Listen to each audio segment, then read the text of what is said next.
Test, test. Okay, we're good. Sorry, I'm listening, but I'm like. Oh yeah, I actually, I had a small. They buy and cancel order. Oh yeah. Black hat, black hat. Yeah. And they buy like 4 of each stuff and then cancel it.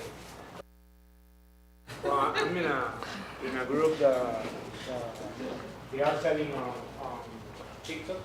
Okay. So I'm learning that too. Oh, what group is that? Yeah. What? Which group? ¿Cuál grupo? The Colombians, two Colombians, they're called Valentina and. Ah, they're coming here to present. Are you coming today? No, hoy no. Ah, okay. En como un mes, right? Oh, perfecto. Yeah, I think I Sí. saw the. Yeah, I'm in a group with. Pero es solamente en español. Sí, sí. Ah. solo en español. What do you do? TikTok. TikTok. Oh, With Ricardo CEO. Yeah, they got a course and I did the course. No, I'm getting. good.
All right, we're ready to go. Sorry I'm running late. I wanted to show off some of this potential location we were going to. All right. He rescheduled the call. Yeah, he rescheduled the call. How's the audio going here? Good? Let me see. Test, test, test. Steve, if you can, I know there's a delay. I'll wait here to see. But if you can let me know if you're hearing me now, I got the audio on. 1,000 grams of sugar. Drum Adrian, what's up? Okay. No sound. Give it a second to make sure this audio is coming through. If somebody can just chime in on the comments that's watching from the stream so I know the audio is good to go, we'll get rolling. Let's see. Audio's good. All right, let's go. Oh, probably. You just come right here, please. Thank you. Yeah, this works. You gonna get a picture of it? Yes. Yeah, thank you, man. All right, guys, let's get rolling. Sorry I'm running late, but I wanted to show off a potential location that I'm moving to hopefully soon.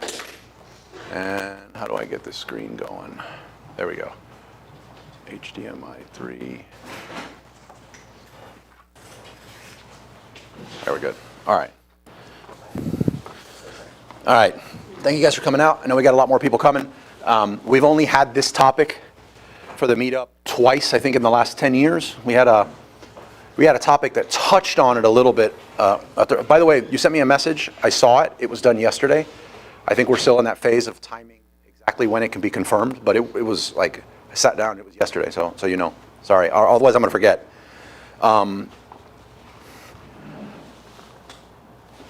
Okay.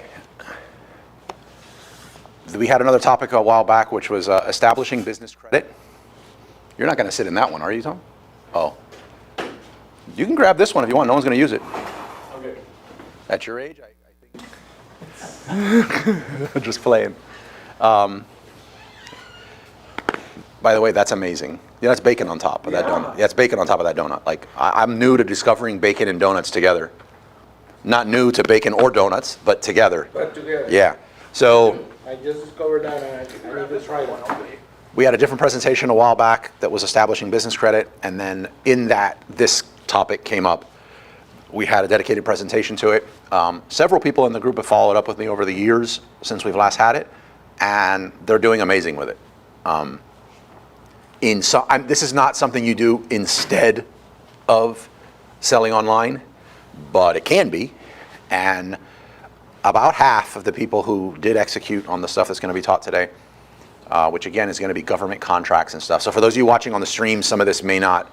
If you're living in the United States, this is going to apply in different ways, and you can ask those questions on how that would apply, and we can answer them. Or rather, John will answer them direct. But what he's saying is going to be very specific as far as like the terminology to sometimes Miami-Dade. But when he talks about federal contracts, obviously that would apply to anyone. Can people outside of the country do it? I don't know. I don't think so. But again, that's something you could determine, or you can ask the speaker. It seems like you can just throw up an entity with a location in some cases, even if it's a little hole in the wall in a specific spot. Let it be around for about a year, and you can take advantage of some of this cool stuff. But anyhow, those questions are going to be better answered by John. Half the people I know that execute on it, they do this full time, and they're like, wow, what I'm making here completely blows away what I make on Amazon with a fraction of the work, which that's always important. The other ones do it in addition to. You know, some of them had a full-time job, and they're like, I was able to leave my full-time job quicker with more stability by doing the government contracts, but I also love the e-commerce and growing that. So this can add. It's definitely something that can add to what you're doing. So I recommend asking a lot of questions. John is you'll rarely ever hear me say this, but John's a childhood friend of mine. He's a practitioner, not a lot of them left, you know, but he's a practitioner of this. His thing is not I deliver the most polished, amazing TED Talk-like presentations. I do this, it's very raw. I can show you how to do it because I'm doing it day in and day out. So that's what I love here. So that's what we're going to talk about. In our beginner hour today, I have 2 products I accidentally stumbled across on Amazon, which I can show, but not a great deal of them. We got a lot of questions after the last meetup that was talking about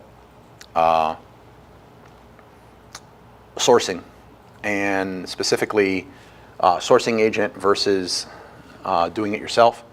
So I'm going to touch a little bit more on that now, and how I go about engaging with a factory, especially if you're just first starting. So also we'll have an opportunity for questions. So if anybody does have any questions now, feel free to ask them in just a second. Sponsors you see up on the screen. That QR code leads to the same page where you can see all sponsors. If you're watching this on the stream, you can see the ticker, I think it's called, on the bottom of all of our new sponsors. We have a pretty amazing new sponsor called CapEc, which you're going to see on the slides in just a second. And CapEc, I'm going to say specifically how they differentiate from Seller's Fi, because I think there's a lot of ignorance surrounding like how these companies work. Seller's Fi can get your money advanced. They can get you funding depending on your sales. What CapEc does is CapEc will finance your inventory. So they don't take ownership equity in your business. Instead of you having to go into debt or leverage your house, or assuming you just can't go to the bank, which I think is the best way to do it. But if you can't go to the bank, and I know a lot of people can't, especially when they're first starting, CapEc has a unique model where they will finance your inventory. So they'll take equity in the actual inventory, and they're looking more at, are you picking a good product and are you doing this right, and less on show me $1 million in sales. So because at the end of the day, if you don't pay, they can take possession of the inventory, and if they really like it, they're happy with what they're taking.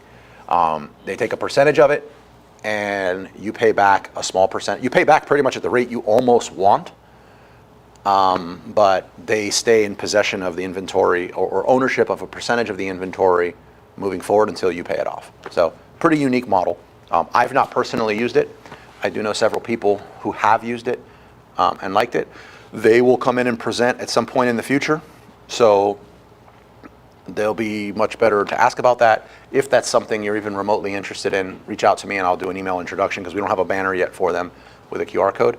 But if you just want to get the conversation going, I can connect that for you so you can find out more information. But that's a new sponsor you see there, CapEc. Other thing is we're going to Vegas, September 5th and the 6th. I'll be out there on the 4th. I get there in the morning of the 4th, and I fly back on a red eye on the night of the 6th. You going to Vegas? You bought it? Okay, do it. Got room. Might be an air mattress deal, the way this room's turning out to be, but that's never stopped you. But September 5th through the 6th, it's Alibaba Co-Create. Alibaba's also a pretty amazing sponsor. I think everybody here has heard of Alibaba. I'm very excited for this conference, and I know I should say because of the speakers. I'm one of the speakers, but I'm more excited about this based on the different types of Alibaba connections that we can get on the ground. I'm very excited for the very heavy TikTok and Shopify presence that's going to be there on the ground from the company and practitioners that are doing this really well. I plan on leaving there with everything I want solved on the TikTok side of things solved, with internal contacts from TikTok and a lot of other people that are selling and making money with TikTok, so that we can figure that out. That's something I think we're at a stage of that you should not be ignoring TikTok. So you approve, right? You're down. You know. Okay, so highly recommend you go. Tickets are very affordable.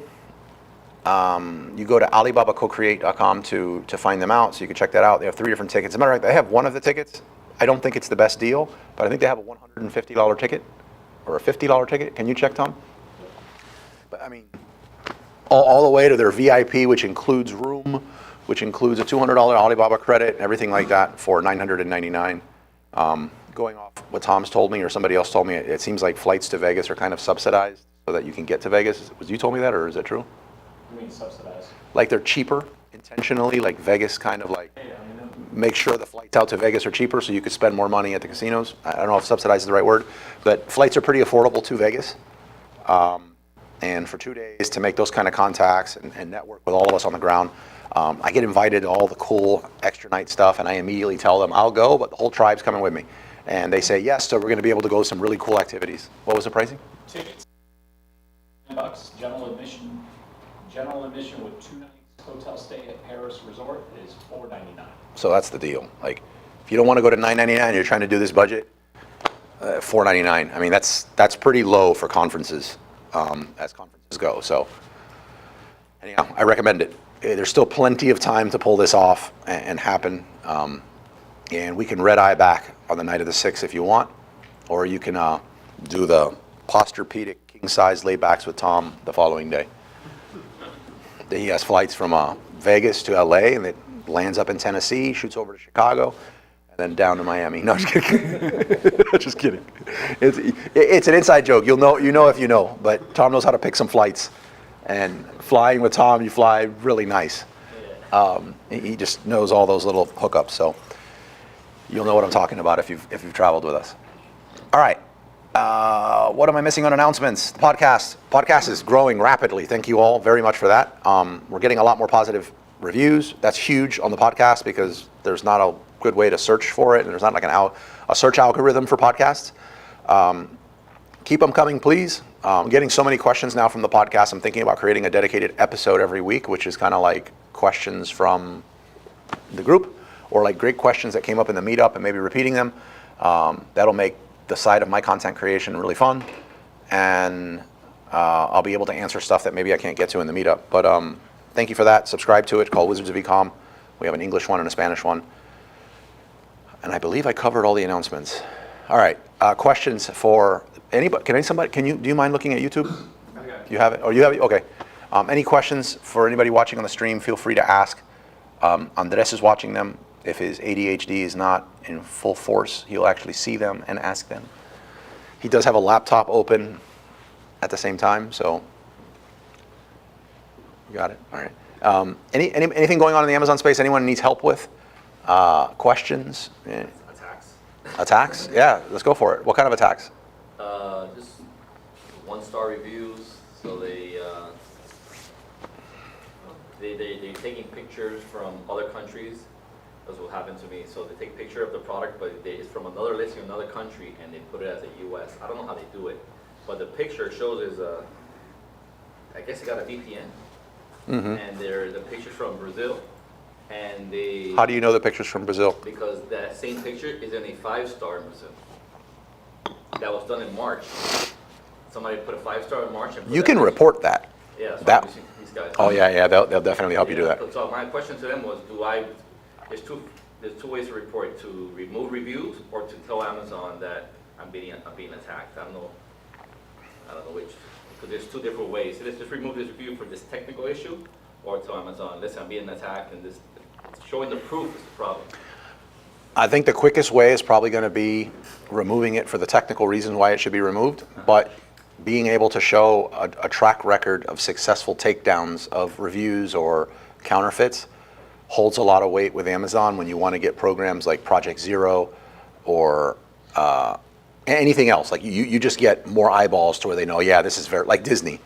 Disney pulled this off. So many people would counterfeit the Frozen products that eventually they're like, look, we got all these successful takedowns. You need to do something beyond this, seller performance, seller support. That Project Zero, can you talk about that? Project Zero? Yeah, what is it? Project Zero is once you have, they don't say the number, but once you have a successful amount of takedowns, it does apply to takedowns on reviews too. The number's higher though, or counterfeit sellers of the product. Not they got your product somewhere else, you wish they wouldn't sell it on Amazon, but you've done a test buy, you prove this, and you got a takedown done. It's usually 4 to 6, but once you've been able to do that successfully 4 to 6 times, you can then apply, or they will reach out and do it automatically, and you can get access to Project Zero or a version of Project Zero, which is nobody's able to sell your product and you have significantly more scrutiny. Nobody else besides you can sell your product, and you have significantly more scrutiny on the types of reviews that impact your listing.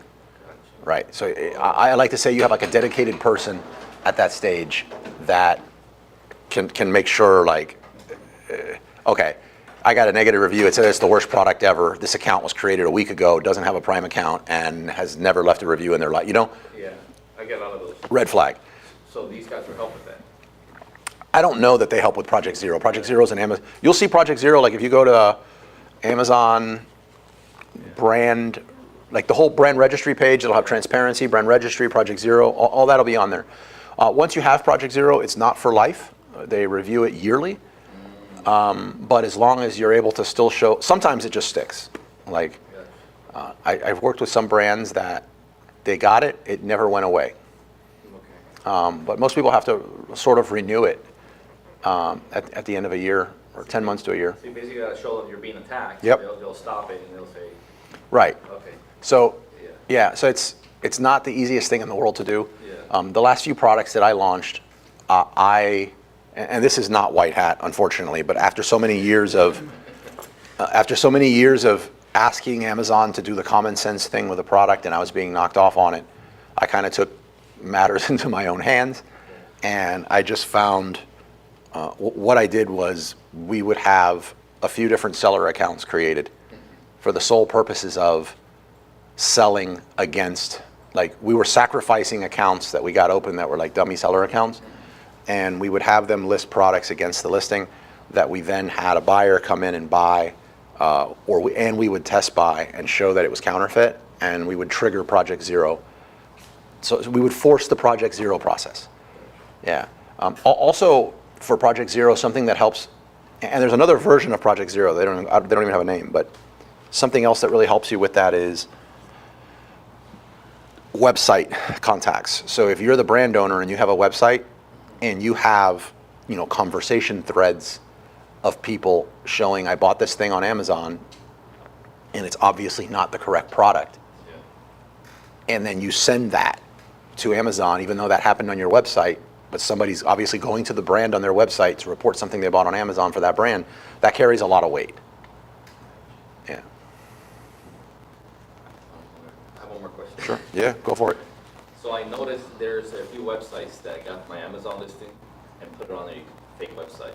They lowered the price from $30 to $20. I think it's a black hat in order for Amazon to search the internet and suppress my listing because it's online for $20 versus $30. Say that again? So you get the ASIN and you put it on Google, and I have these other listings from websites that I don't know who they are, but they put it at $20. My product is $32 for one. They put it at $20.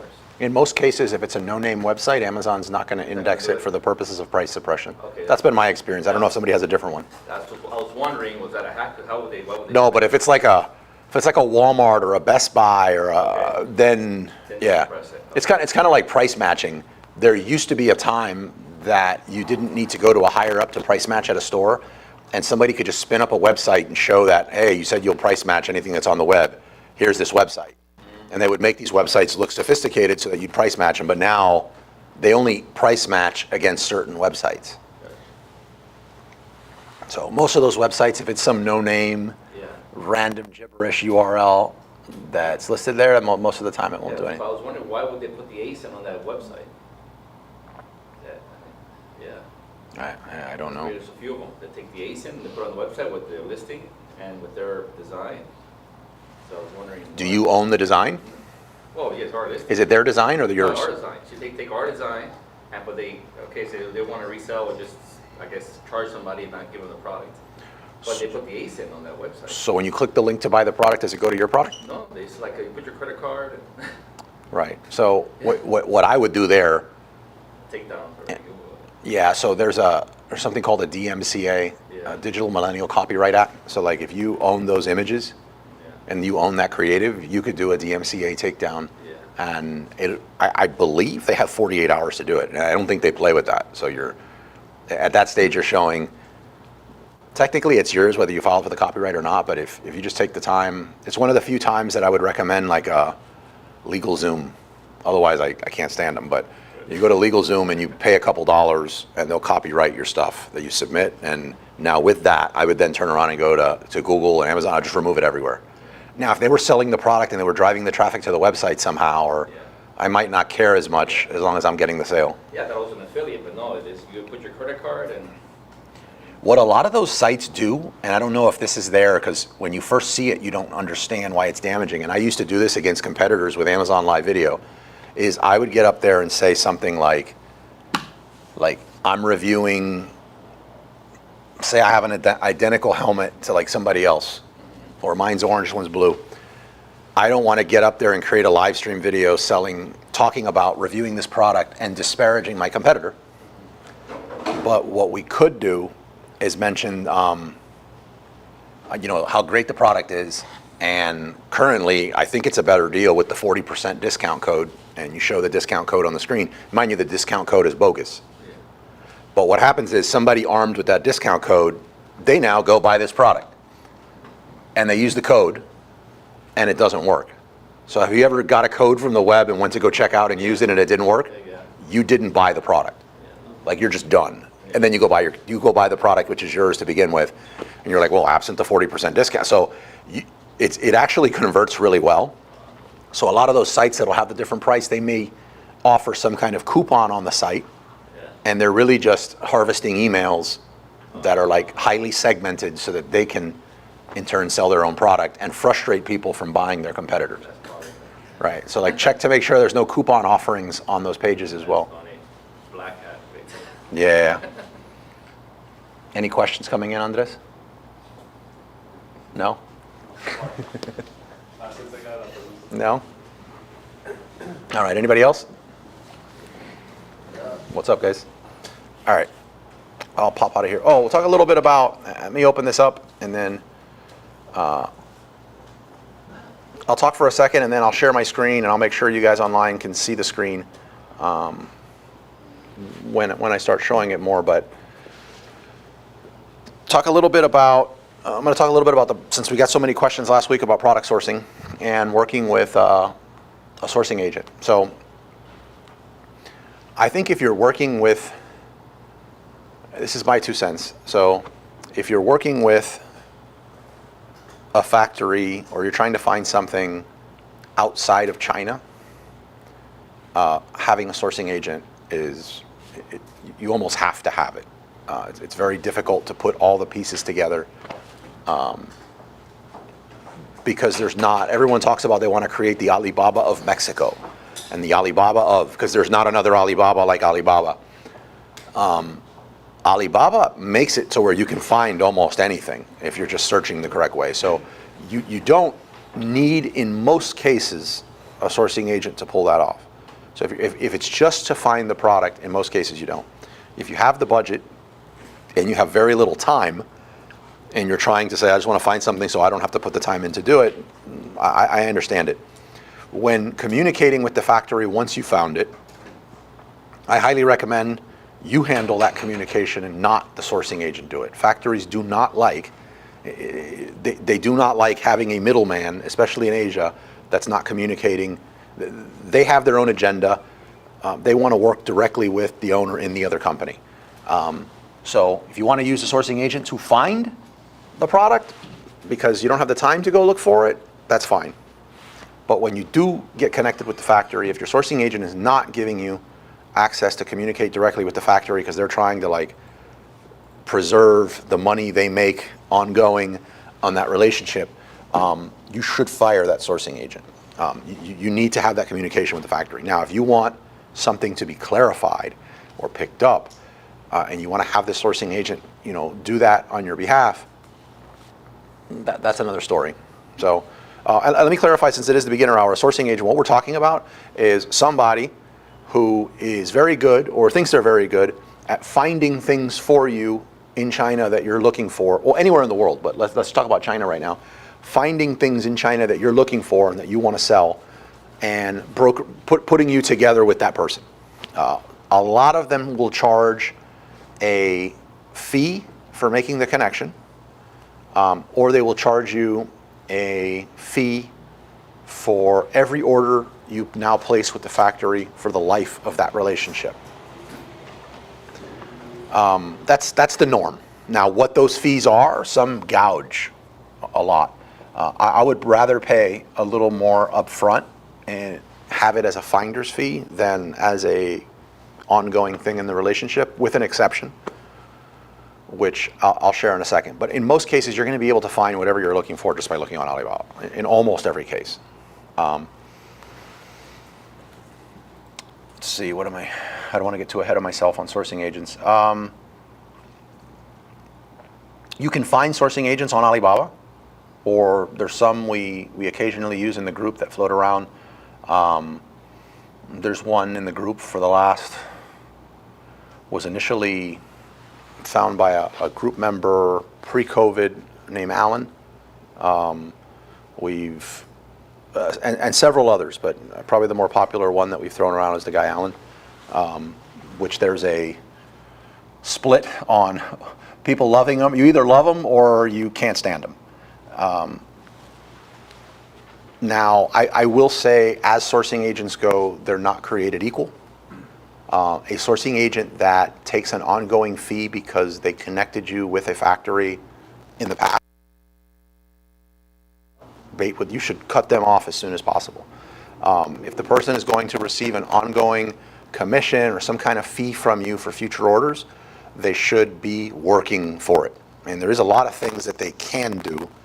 A good sourcing agent will at least try to do from having found the factory and ongoing. Some of those could be almost acting as like a mini project manager of the order as it progresses from the time you place the order to shipping. One thing you're going to notice with shipping agents, and this came up in a few questions, is my shipping agent wants me to send money to them so that they can give it to the factory. If a sourcing agent asks for that, I would cut that person off. You don't want to be sending the sourcing agent money. You want to be sending it directly to the factory, to their business account. This is just a red flag that if it comes up with a sourcing agent, you're not working with a really good sourcing agent. Another thing would be, should I use my sourcing agent shipping? Previously I used to say just hell no, like immediately. But the reason why they're offering it is no different than if you sold burgers, you'd probably start selling fries. It's just an extra item that the people you're working with are going to buy. It's just good business to do that, right? The thing is, shipping is very complicated. Most of the time, when you're working with a sourcing agent and they're giving you shipping rates, they're not the best shipping rates that you can get. Maybe they're the best one to find with the limited amount of quotes that you got, but it's usually not the best shipping rate. You're usually paying more. You're usually waiting much longer. So you don't want your sourcing agent also quoting out and doing your shipping. That's what it's been in almost every case for me. Okay, Mas. Any other questions on that, by the way, on the stream or here? Anybody with sourcing agents? No? Okay. Yeah, I think that if I didn't cover something on sourcing agents, let me know, and I will follow it up in an email. But well, that's good. John got here.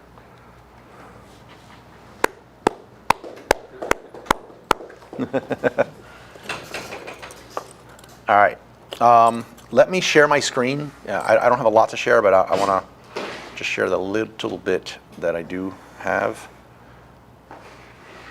And just some random products I stumbled across. Let me lower the volume. My son's doing all these like cool projects, and again, it's like in the vein of like soap making and okay. So I stumbled across these two like material components that you could do to like make your soaps better, and they were these random things that I don't deal with. Like some of you may know them, but I didn't, like, I was like, what in the world is a calendula or something? Let's go. Did this go over? Just one more second.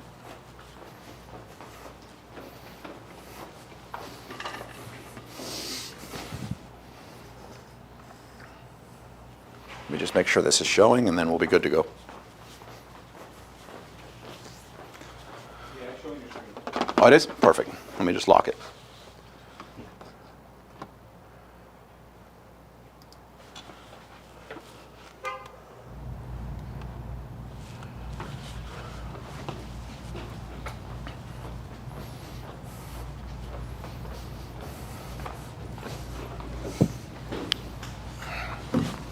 All right. Let me see what the first one is we got here. No, it's not one. Here was one. This was pretty wild. I stumbled across this one completely accidentally also, but we were talking about soaps and stuff like that, and we wanted to show, like, obviously if you're talking with your kids,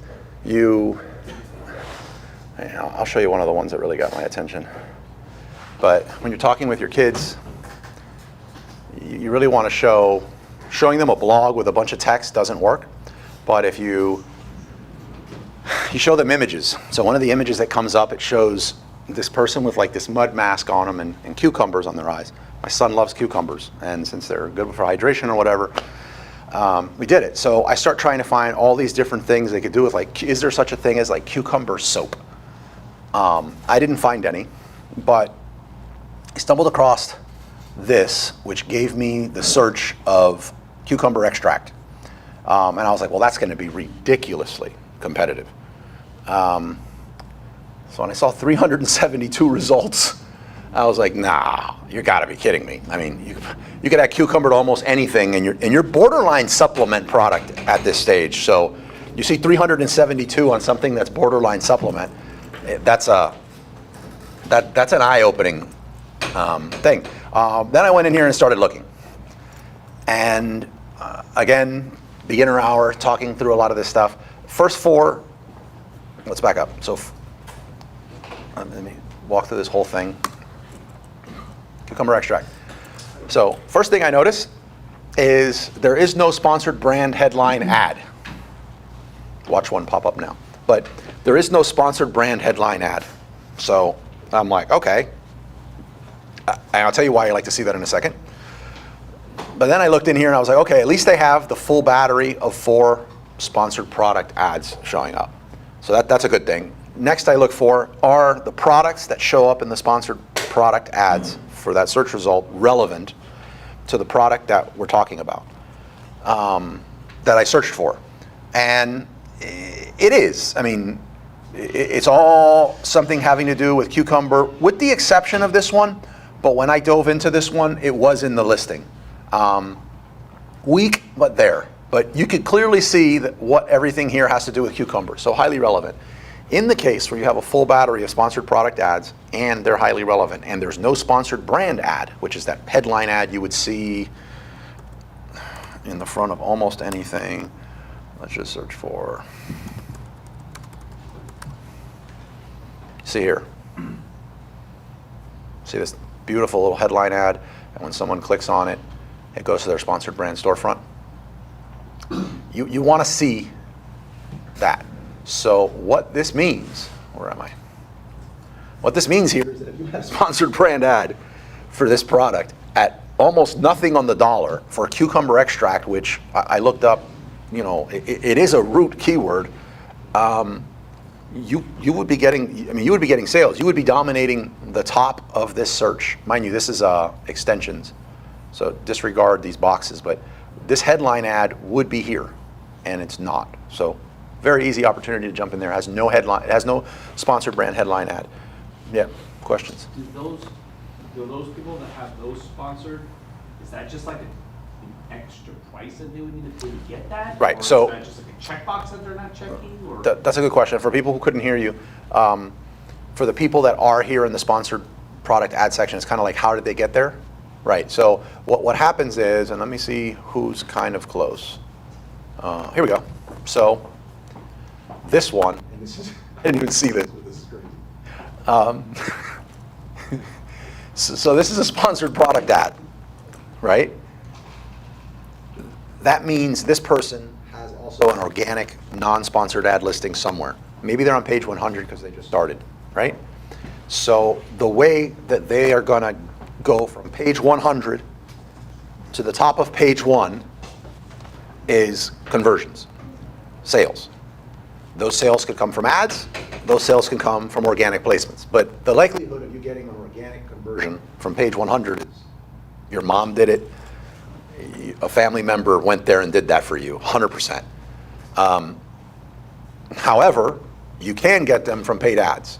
And in this case, you're saying, I want to pay to put myself up, and I'm generalizing a lot of stuff here, especially since the beginning, you want to pay to get to the top of search, because when you get those conversions, your listing itself is going to continue its path up to the top of page 1. So you're paying for this placement.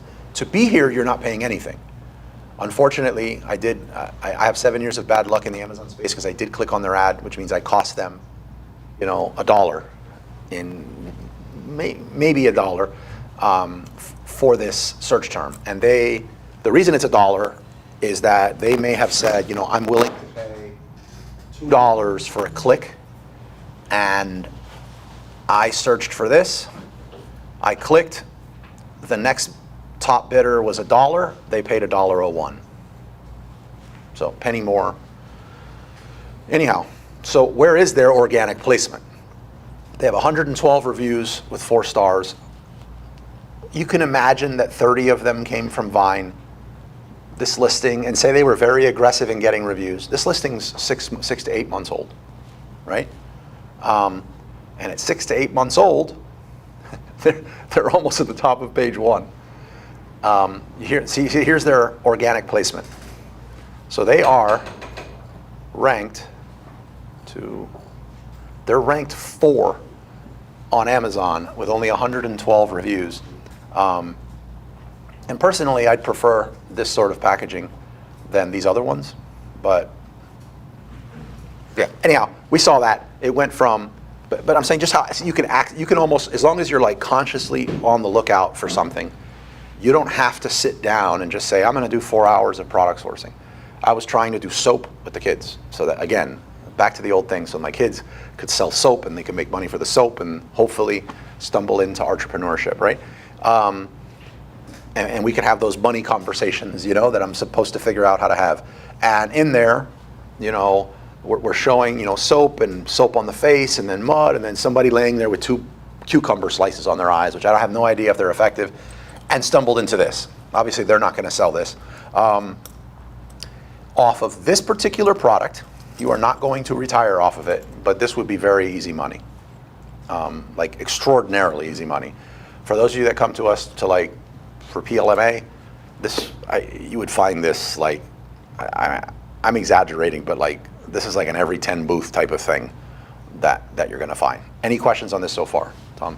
Look at the far right of your screen on that same column. This? Down right there. So that's cucumber extract. So it's the liquid form of it. That's insane. $16.95. I mean, and it's only 1 ounce. Yeah, it's really small. So you can get bigger ounces with that and make a little bit more. What I look at when I'm looking at stuff like this is the competitors. So I think you said there's 230 competitors. 373, and not all of them are relevant. Right. But then I look at search volume on cucumber extract, and I see 440 people search for cucumber extract per month. So I like to see that search higher when I pick a product like that. But because I don't think the sales on this are tremendous, but it is a new product. That's I don't know if that's, so I've looked at extracts, and so I'm looking at the different flavors of extracts, and cucumber had come up, but it just wasn't as searched for. Yeah, no. Like I said, you're not going to retire. You're not going to retire on cucumber extracts, but this would be stupid easy to dominate. Personally, I don't care how big the category is on that search, especially here. I mean, you're the beginning hour. You're looking for something to sell. This would be a stupid easy win, and you could make a few $1,000s with very little effort on a product like this per month. I did not take the time to price out how much cucumber extract would be. I can't imagine that it's expensive at all. And for 4 ounces at 20, I mean, even, I don't like the $16.95 price point, but 4 ounces at $28.95. I mean, the profit margin on that thing has to be off the chart. I would imagine that it's more expensive for the container than it is the actual product. The thing you have to think about with those is glass or plastic, the dropper, the box, See. the bubble wrap. Yeah, It's just a little bit more. I would say, yeah, the packaging is going to be more expensive than the product. Yeah, probably. Yeah. Yeah, I mean, the 1 ounce in there is not going to be a whole lot. So, but just So you would recommend, at least in that case, the powdered?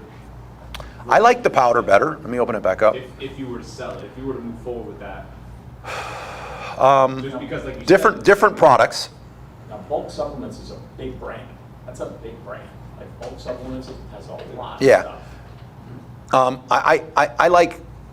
I like this packaging better.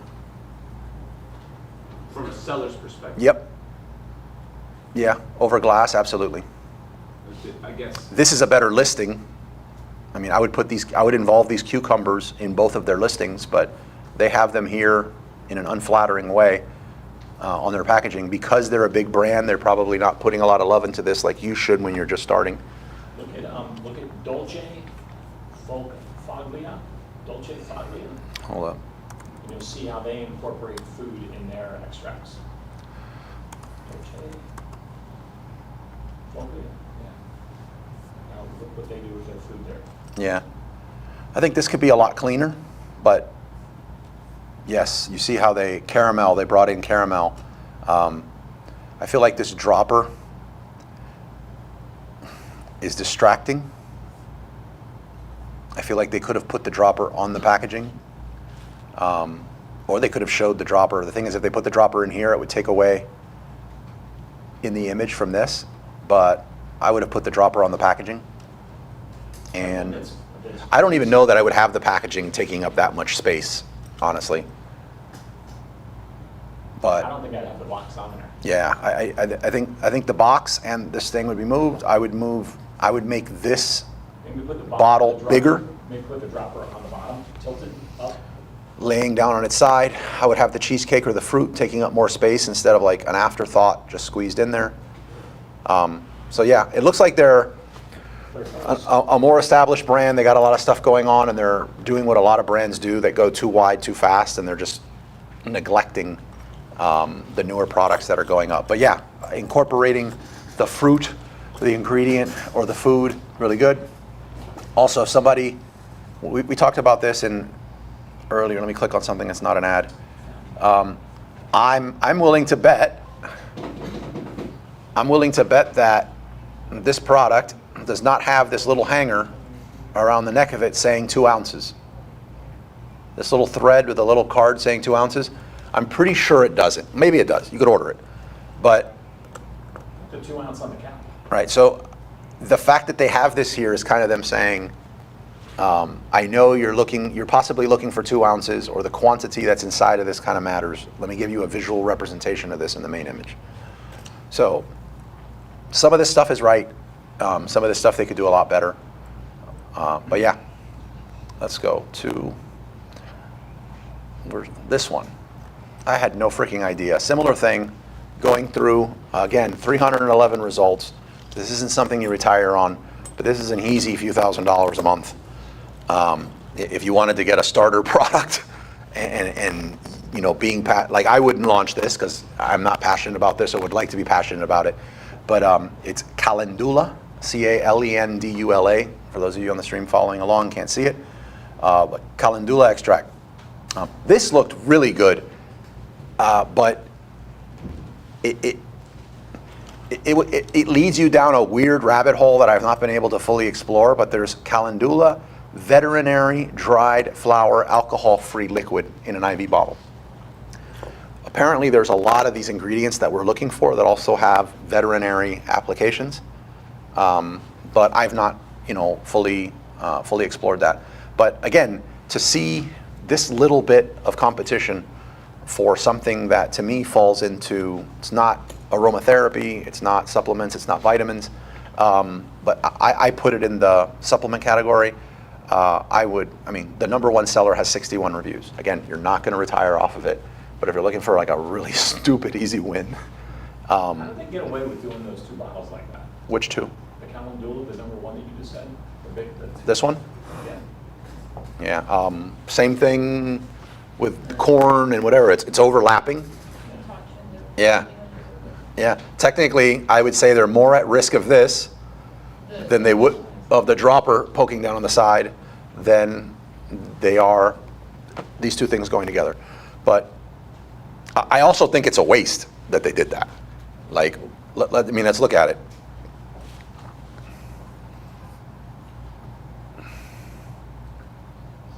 Yeah, I mean, I really got to zoom in to even see that stuff. So it's like, why do you have it there?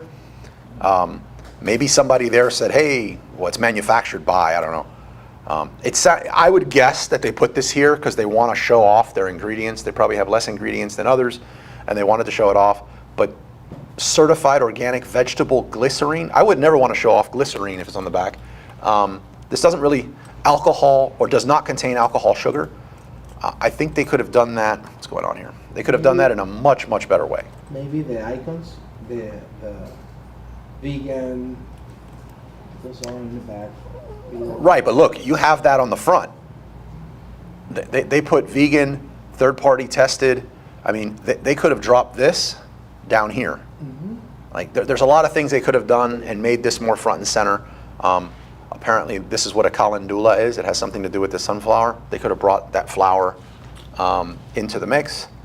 Again, I don't think this dropper does anything because we see a dropper actually right here. So what does this do? This isn't converting anyone. Taking a page from Aaron's thing on, you know, lifetime warranty and all this other stuff, I would incorporate some social proof here. I'd incorporate an app with a phone. There's a lot of things you could do that's better than this. But this, Questions? yeah.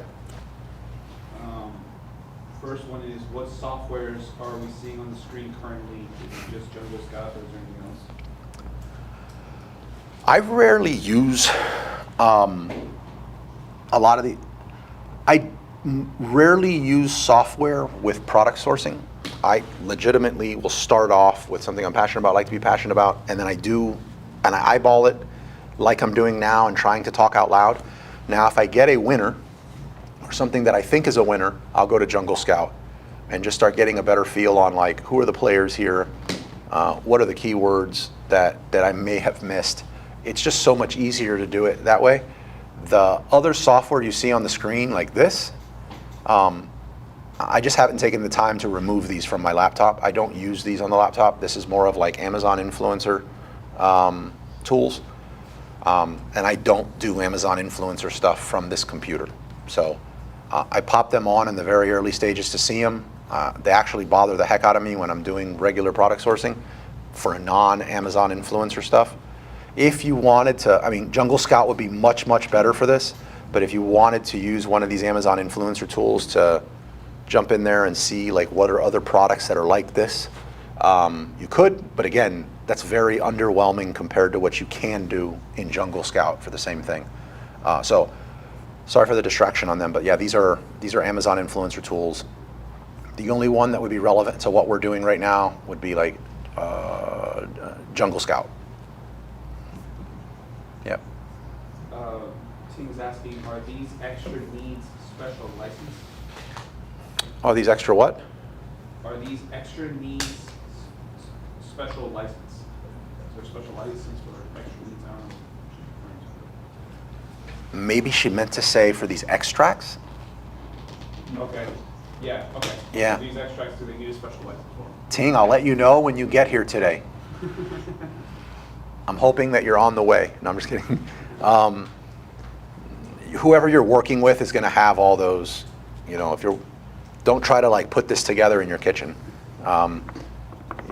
Again, this would be a PLMA play where you would find a ton of this stuff here. As a matter of fact, if you're not going to PLMA, go to the Wizards of Ecom app, and in the bottom right of the resource, there's a files. It's called files or resources? Files in the bottom right. And when you click on that, there's something that says PLMA in there. You just click on that, It's a PDF, download it, upload it to ChatGPT, attached as a PDF, let it digest it, which should take every bit of a minute and a half, then go into PLMA and just, like, again, if you're looking for calendula, put, please give me a list of all of the calendula factories that are based in the United States. Give me their address, phone number, and website. And you could even say closest to Florida, whatever you want. And ChatGPT will scan that document and give you all of them in a list, and you just contact them. They're going to have all the paperwork, certifications that you need to do it. Any other? But a good question. Back to a previous question, for the sourcing agent, what was the average of their cut? Depends what. they do. Yeah, it depends what they do. Yeah, if they're. It also depends on like how reputable they are, how experienced they think you are. If you're working with someone that's like they want to make money off of the connection and then they're done, it's going to be a larger amount up front because they're not going to make anything else moving forward. And there's a lot of people like that. If you're working with someone that wants to connect you and make a percentage off of the life of the relationship moving forward, but they won't let you communicate directly with the factory, they're going to tell you that they're charging you a very tiny percent to make it worthwhile, but in reality, they're bolting on their fees on the back end with the factory and you're overpaying and they're not working for the lifetime of it. So it's a lot of it depends. But it could be a few percentage, a small percentage of future orders. Yeah, but it depends what they do, how experienced they think you are. Yeah. Again, for 99% of the products that you have out there, especially if you're just starting, I wouldn't give up anything. And I would just do that yourself with Alibaba. I mean, that's what most people do. Yeah.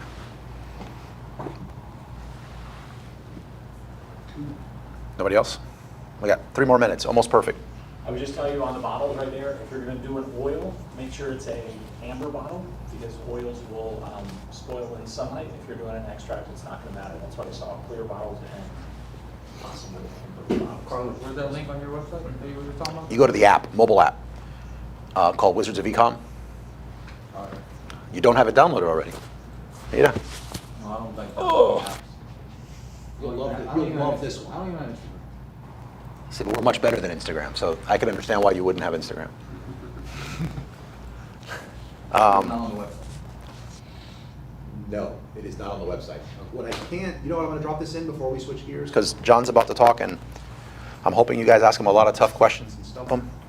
Also hope you like these little walkthroughs. The idea is that you do not run out and go buy one of these and start selling them, although for the cucumber one and this calendula one, again, you're not going to retire off of it, but if you're looking for like a stupid quick win, you'd get these. You should be able to turn it into a few $1,000s a month, and that's an amazing start. It's a whole lot more than I made when I started. I was just donating money in the beginning through like learning lessons and losing, so not bad. Also made in the USA, much easier, the logistics. And those would be wholesale plays? No, these would be private label plays. This would be going to one of these factories that you find in the catalog example that I just gave you, and they probably have their own brand. I mean, God knows, maybe it's this brand, and they want to. They're open to white labeling for you. Like you can get that same bottle, that same dropper with your own label. It's really easy. Yeah. All right.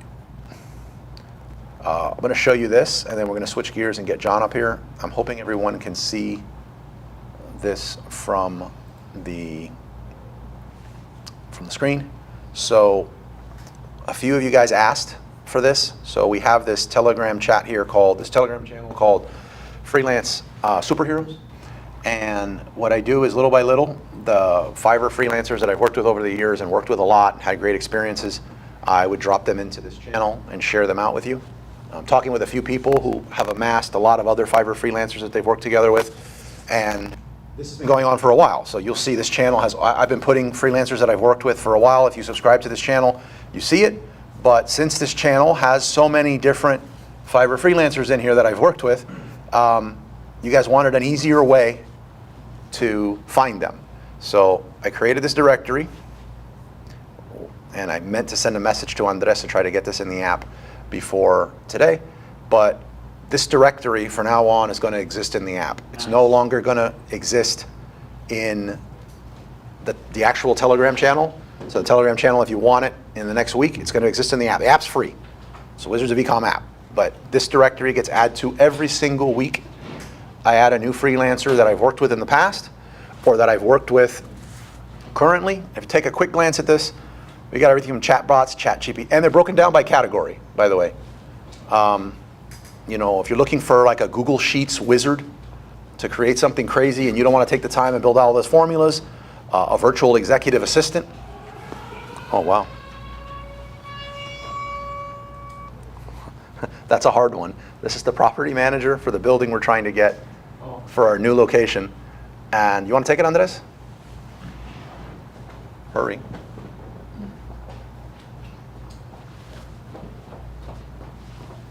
Don't blow this. Oh, God. I didn't know it was on. Did he just answer Salsa Kings? I just blew up. I blew up our opportunity on the spot. That's it. Done. That's called believing in the team. Let's see. Just double the price. Let's see. I'm more of the one, he would have told me the price and I'd be like, let's do it. He would haggle him. So, and he usually wins. So, let's see. Okay, so going back to this, design and creative, a lot of stuff here. Everything from like business cards for trade shows, stationery that we wanted for the company, infographics that you randomly need, logo and branding. I dabbled with this whole NFT thing. I'm like, can we create an NFT for WE? And I worked with a bunch of people. Obviously, I never put it out, but I'm like, what would that look like? So this person does amazing like NFT art. Packaging design, whole bunch of them in here. Obviously, I've worked with this one a lot. And I try to, the big difference is here, I put a little bit of additional notes. In the Telegram channel, I break down exactly how I worked with this person. So I have a specific person that I love to go to. Well, I won't say love to go to anymore, but it's somebody named Vladimir Vanya. I haven't found anybody better. Definitely has never been the one that comes up under affordable packaging design, but he's still the person that I would go to for almost everything. After that, I would consider something called Dobby Ads. Not as good as Vladimir and Vanya. Possibly a lot more, I don't want to attack Vanya, but possibly nicer to work with or a better experience. Not as good, but also not bad. This particular one on Fiverr that I have here for packaging design, I work with a lot of people, and I even give a little note here. I worked with a lot of people who are like, I don't want to pay Vanya prices, and I didn't know about Dobby Ads at the time. And I'm like, well, here, look, this is the go-to one. I've probably done 500 orders with this one, Ivan. So photo editing for everything you can think of, I'm trying to like drop them in here as categories. The idea is that you have a hit list of like quick stuff you can go to without having to hire somebody full-time. I've heard a lot of you mention you wanted it in a much easier to search for way. I got it here. All right. Where is going to be in the Currently, you can access it through the Freelance Superheroes channel on Telegram. Okay. You know what? I'll share this post right now into the main Telegram, so you can join it if you want, and so you see it. But I'm going to remove this sheet. This channel will still exist. If you want to get it before it gets into the sheet, just subscribe to the channel. It's free on Telegram. But this sheet will no longer be accessible in the channel. It'll be moved to the app. So another reason to go to the app and download it and get access to it. Cool? You got me? I know you're tired of hearing me speak, and you came here to hear John. Good luck with that. No, we'll get John up here now. If you want to take a second, grab some food, some water. Go for it now as I get John set up with his computer. Do you even need the screen, by the way? You want to show stuff on it? Okay. I'll get John set up on the computer, and then just listen up for me so we can start back up. I want to maximize the time that you do have with John. And again, like anybody else that comes in here, but especially John, one of the few childhood friends I think I could say that I still have. Try to stump him. Ask him something really freaking difficult. Let me see him squirm a little bit up here. And you get the most out of this day. All right? Cool. Thank you. I clap for myself to get it going. Yeah, steal it. All right, here, you could jump up here if you want. Let me just get this out of your way.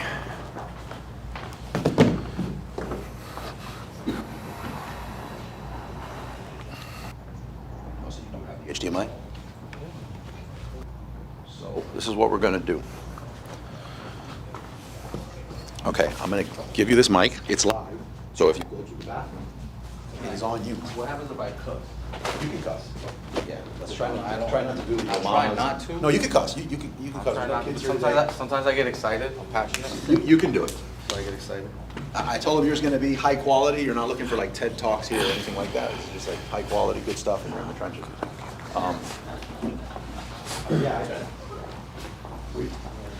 I've dropped the occasional F-bomb out here myself. So this is what we're gonna do. Okay, you're already visible here, but you're gonna need to open your email. No, I'm good. Huh? I'm good. No, I need to send you a link so that the stream can see your screen. So we need to connect. Oh, okay. So Go ahead. what's the best email? John B. at Main Serve 360. Do I have that? You should. Well, I guess I'll talk while you. How y'all doing?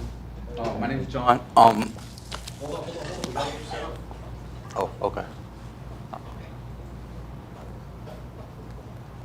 It says I have music to play right when you start. Fireworks and everything? AC/DC. Do I get the something jumping out of a cake? No?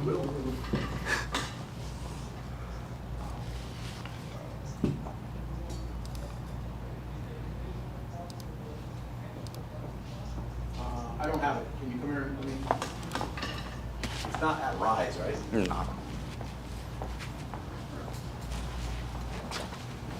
You're nervous, are you? No.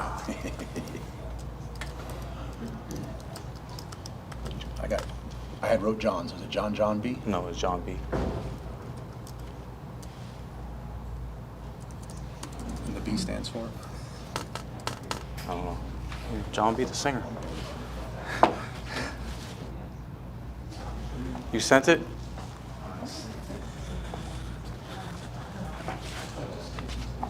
Keep in mind, I don't think it matters, but people here in the room now see your email open on the screen above you in case you had something you didn't want to show.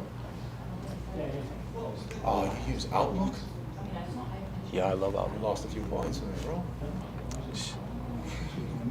I'm still trying to get a. Okay. So I'm this just is now what- getting hooked up with Monday. Okay, drop the volume all the way down on this computer. Click allow at the top. Where? Oh. Put your name, even though you gotta put something, or you can leave everything there on, because it's not gonna show. Join, give me a sec.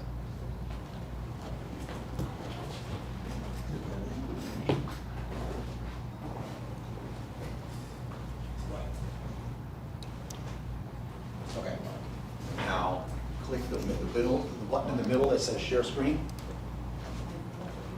Now click on entire screen in the right, top right. Click on the dialogue in the middle, the actual screen itself, and then share. And if you can, go to anything that you want to be sharing on your computer right now, so I can How's that? pull it over. That's good? Right. You want to open up any browser or anything right No, now? I'm good. I got it open. I just want to make sure it pops up when you do it. Yeah, you're good. Okay. All right. How y'all doing? My name is John. As Carlos mentioned, we're friends since we were teenagers. I actually tried to do Amazon selling. I actually tried for like, I want to say about a year, where I went into Home Depot and bought off the shelf clearance and then flipped it. What was it? Some fertilizer I found for jugs for like $4, and they were selling on Amazon for $30. And I bought 20 of them, and they were sold in like 2 weeks.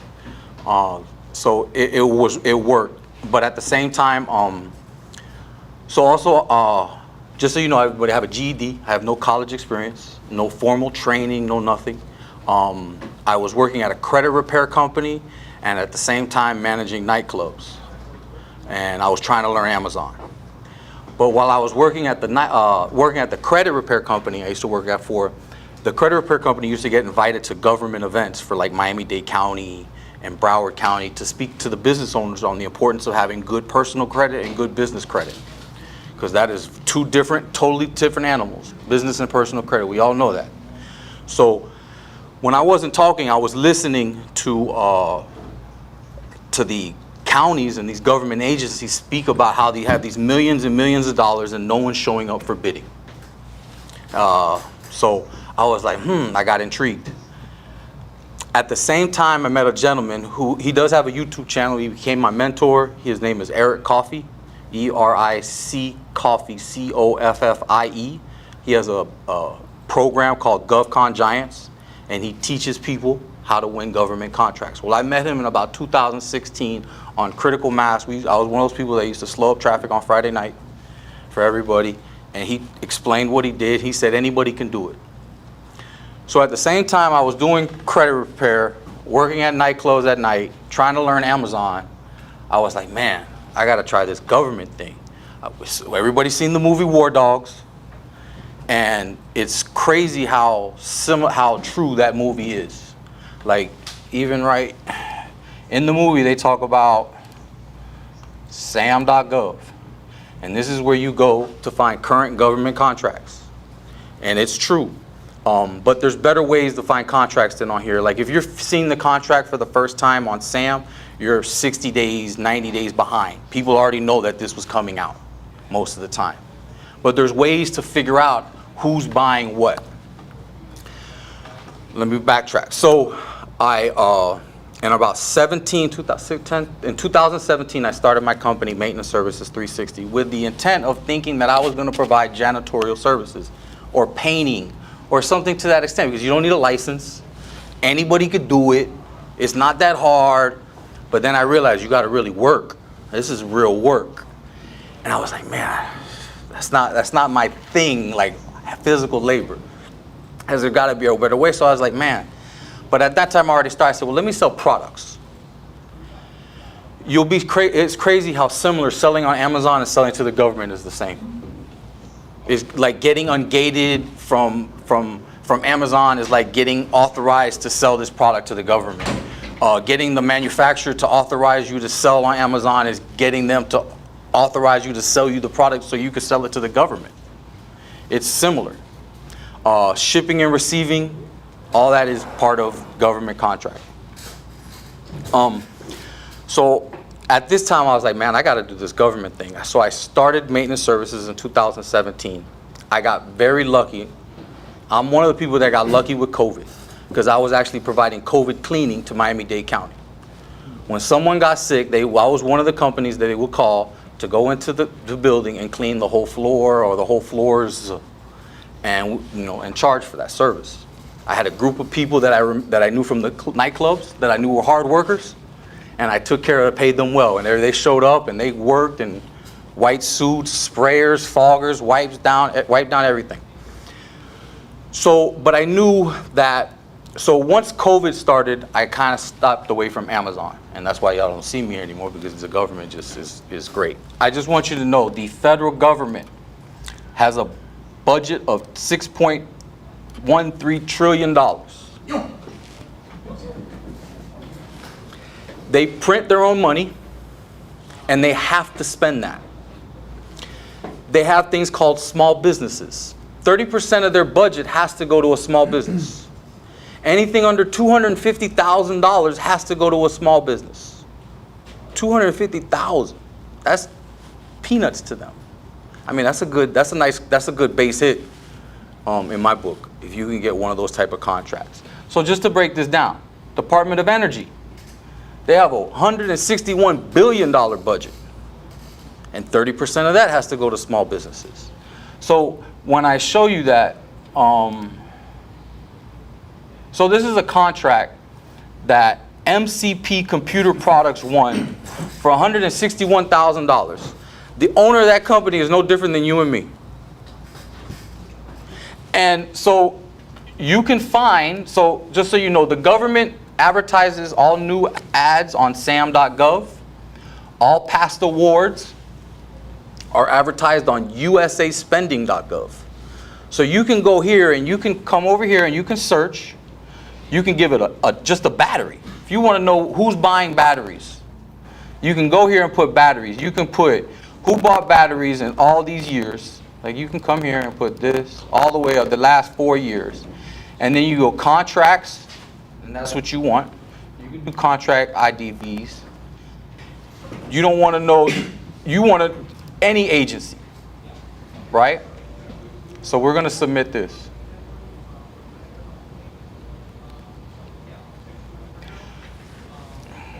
Between 2020 and 2023, the federal government in a whole, there was 276,000 contracts written just for batteries, or the word battery in it.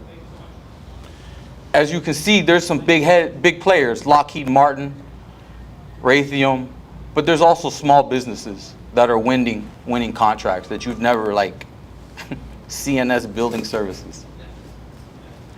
Interesting to see Lockheed. Huh? Interesting to see Lockheed. Why? They're one of the biggest No, yeah, government. because they're into weapons industry. But that's no different than War Dogs. So War Dogs in the movie, they were selling guns and ammo. And fuel. And fuel. Yes, and fuel. But for the most part, it was the guns and ammo that made them famous. So, but the government. But if you remember in the beginning of the movie, you see the soldier, and what he saw was a price tag because everything on that soldier was bought. Everything is bought. The government makes nothing. So they have to buy it all the way down from the silverware all the way down to up to the missiles. So there are so many opportunities for small businesses, for minority-owned small businesses, veteran-owned small businesses to work with the federal government. And then you can come over here. There's a website called FPDS, and you look up that contract. So MCP Computer Products, that was the company that wanted. You can come here, you can look it up, and then you come over here. And there's videos. This Eric Coffey, he has videos in. And there's a bunch of people on YouTube that show you how to do these searches. And even from here, like from USA Spending, you can break it down to an Excel spreadsheet and then put it on a pivot table. Because what that does is it tells you what agencies have bought what you're selling in the past. And then you go and speak to the small business in that agency and say, hey, I've noticed that you buy this product or this service in the past. I provide this. Oh, okay, let me put you in contact with the officers that buy this from vendors. So that's when you're getting ahead of the 8 ball. You're not just seeing it on SAM. You know it's going to come out next year. So you prepare for this contract, because the federal government, sometimes they will spend millions and millions of dollars on a contract, and I've seen small businesses get overwhelmed. I hear a lot of stories they can't sleep at night when they first win that $500 million contract for 5 years. Like, it's hard, it's a growth spurt. And if you're not prepared, you can get overwhelmed. And it's a deep, I call it the deep ocean working with the federal government. But besides working with the federal government, you also have smaller players.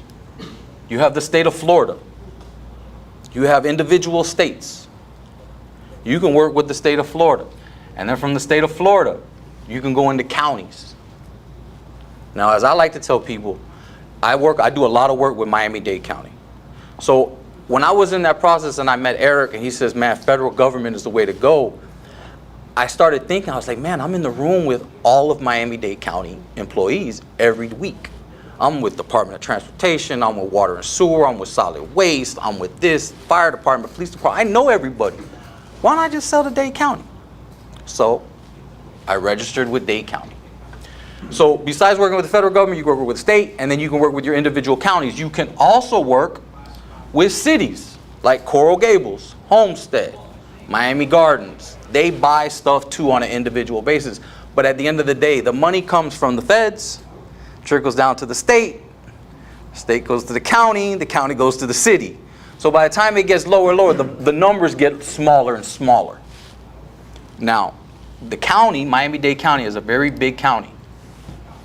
And this is Miami-Dade County, how to do business with the government, with Miami-Dade County. This is their website. You got a goods and service program, you got architect engineering, you got construction. So if you have time and what do I tell people? Working with the government is very easy for me because that is my only customer. I cater to my government agencies. Long as I give them exactly what they want, I shouldn't have any problems. when they send out an RFQ or they send out an invitation to quote, they tell you exactly what they want in that bid. If you give them that, you will never have any problems. So, let me show you something. Where is it? In forms. Oh, it expired.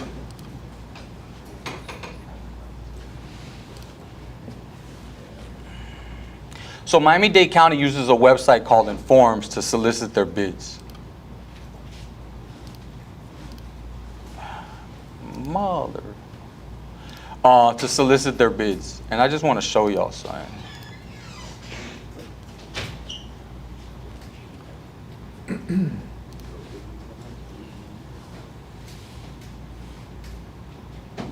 So this is where they go to solicit bids. And I just want to show you some, and Miami-Dade County has another unique program that I think is great for small businesses, and it's called pool contracts. So if you want to sell, if you want to sell IT network and hardware security, which has a $1.8 million pool contract, meaning Miami-Dade County from 2000 to up to 2027 will be able to spend $1.8 million on IT services. But let's look at something else. Wait, that's not what I want to look at. I'm sorry. Yes, pool contract search. Everybody see the TV good? Asking for the older people with glasses. So, I don't know, if you're in Miami, this part is really going to cater to you if you're a business owner. So, janitorial services. This is why I wanted to get into janitorial services. 365 million. You can't beat that. Now look at this. Who here sells pet supplies on Amazon? $8.9 million Miami-Dade County spends on pet supplies. Why? They got a lot of animals at the zoo. Horse, elephants. They eat a lot.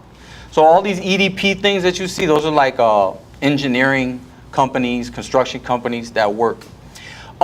Working with not the federal government, but as you break it down to the cities, it gets easier to work with. And I'll give you an example. I'm not going to name any names, but there was a construction company that let a bridge fall in Miami. They are still building bridges in Miami-Dade County. They just got a contract right now. Yes, they did. They changed the name. They changed the name, but the letters are still the same. It's still MCM. So if you go to Key Biscayne, you will see that they're building that whole island right there when you go on to Key Biscayne. So if long as you don't do worse than them, you should be all right. I have won contracts with the county, and then I'll realize that I cannot deliver on the contract I won. They're like, all right, no problem. They did their paperwork and awarded to the next lowest vendor. So it's not, I don't lose sleep working with the county. I believe working with the federal government, sometimes it gets a little edgy. So let me keep going though. Do these work the same as the contracts on town.gov? No, these are pool contracts, and this is what I'm going to show you. So, grocery and shelf stable, like Cisco Pool Services. John, a question from the stream that you can work in if possible. Go ahead. Can you give examples of consumer products you found on Amazon that governments could or would buy? Supplier is a good one. If they buy stuff So, for pools and they need it. sometimes I win contracts with the county. I've won contracts with Miami-Dade County where I bought the products on Amazon. You didn't even look for another supplier? That's flipping. So if I have a business account, I have the American Express with Amazon, so that gives me 5% right there. That is arbitrage on steroids. So I'll give you a good one. I bought some mulch from Lowe's, bags of mulch. I mean, I think it was like 200-300 bags of mulch from Lowe's. I bought it for like $3 something a bag. I sold it for $9 something a bag. Lowe's delivered.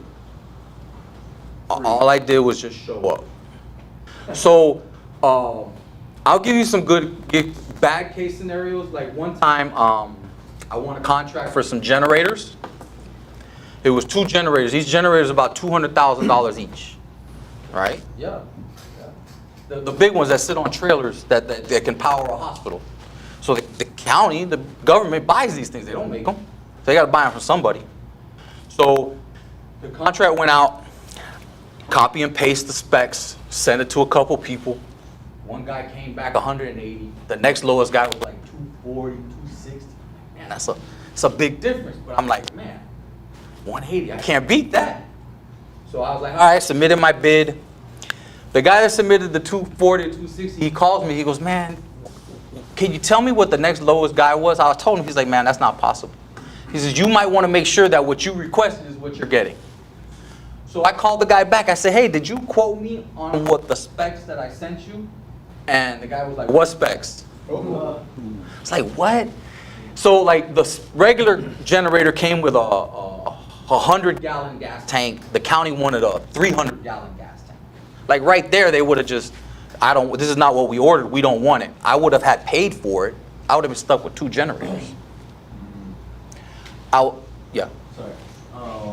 When you do something like that, when it's something of like a large price, do you establish like a net 30 with the person that you're buying this off of? Yes, and in the beginning, that's all I really had was net 30. Sometimes I would even use my personal credit card just to float it. So with a credit card, if you buy something with a credit card, as long as you pay it off within 30 days, it's cash dollar for dollar. There's no interest. So that right there is 30 days. So sometimes with vendors, if I don't have a net 30, I'll pay for it with the credit card. And then I'll just hopefully I get paid within 30 days. Majority of the time, I get paid. Listen, I've gotten paid from Miami-Dade County in 3 days because I know my paperwork. My invoices are the way the county wants my invoices, not the way I want to give it to them. Not the way I designed my invoices. I designed it specifically for the county. So they get all the information. I email everybody that's involved. I don't assume nothing. I send them a copy of delivery slips, everything. So when they get it, everybody knows. The county has a program called the SBE program, Small Business Enterprise. It gives you benefits to contracts. Like if me and someone else that's not a SBE are bidding on a bottle of water, and they say this bottle of water costs $100. If he bids $100 and I bid $109, I win. Because you're in the program. I get a 10% bid preferential because I'm an SBE and he's not. I've won a lot of contracts like that. Especially when you know what they've bidded in the past. And everything is public information. Anytime you lose a contract, you can find out who won, what they bought, what they won it for. And then you can compare it to your price. And all this is public information. You can request it. Sometimes they make you go through bells and whistles. Sometimes they don't. Look at this. Janitorial supplies. Here you go. Anything they buy, you could probably sell on Amazon in that contract. But the problem with this contract is, I'm going to show you. Roadmap. I'm going to show you how many people are on this contract. Now, so how this happens is if you're in a pool contract, those are the people. It's still loading. Wait. So these are the businesses. So right there, how about that? These are the only companies that Miami-Dade County can buy janitorial supplies from in the world. Might seem a lot, but it's not. I'm on a cool pool contract, and I always use this for an example, and I've been using this pool contract for years. It's the batteries. The battery pool contract, it's only for like $400,000. Let me see if I can find it. It's like for $400,000. And there's like 5 people on here.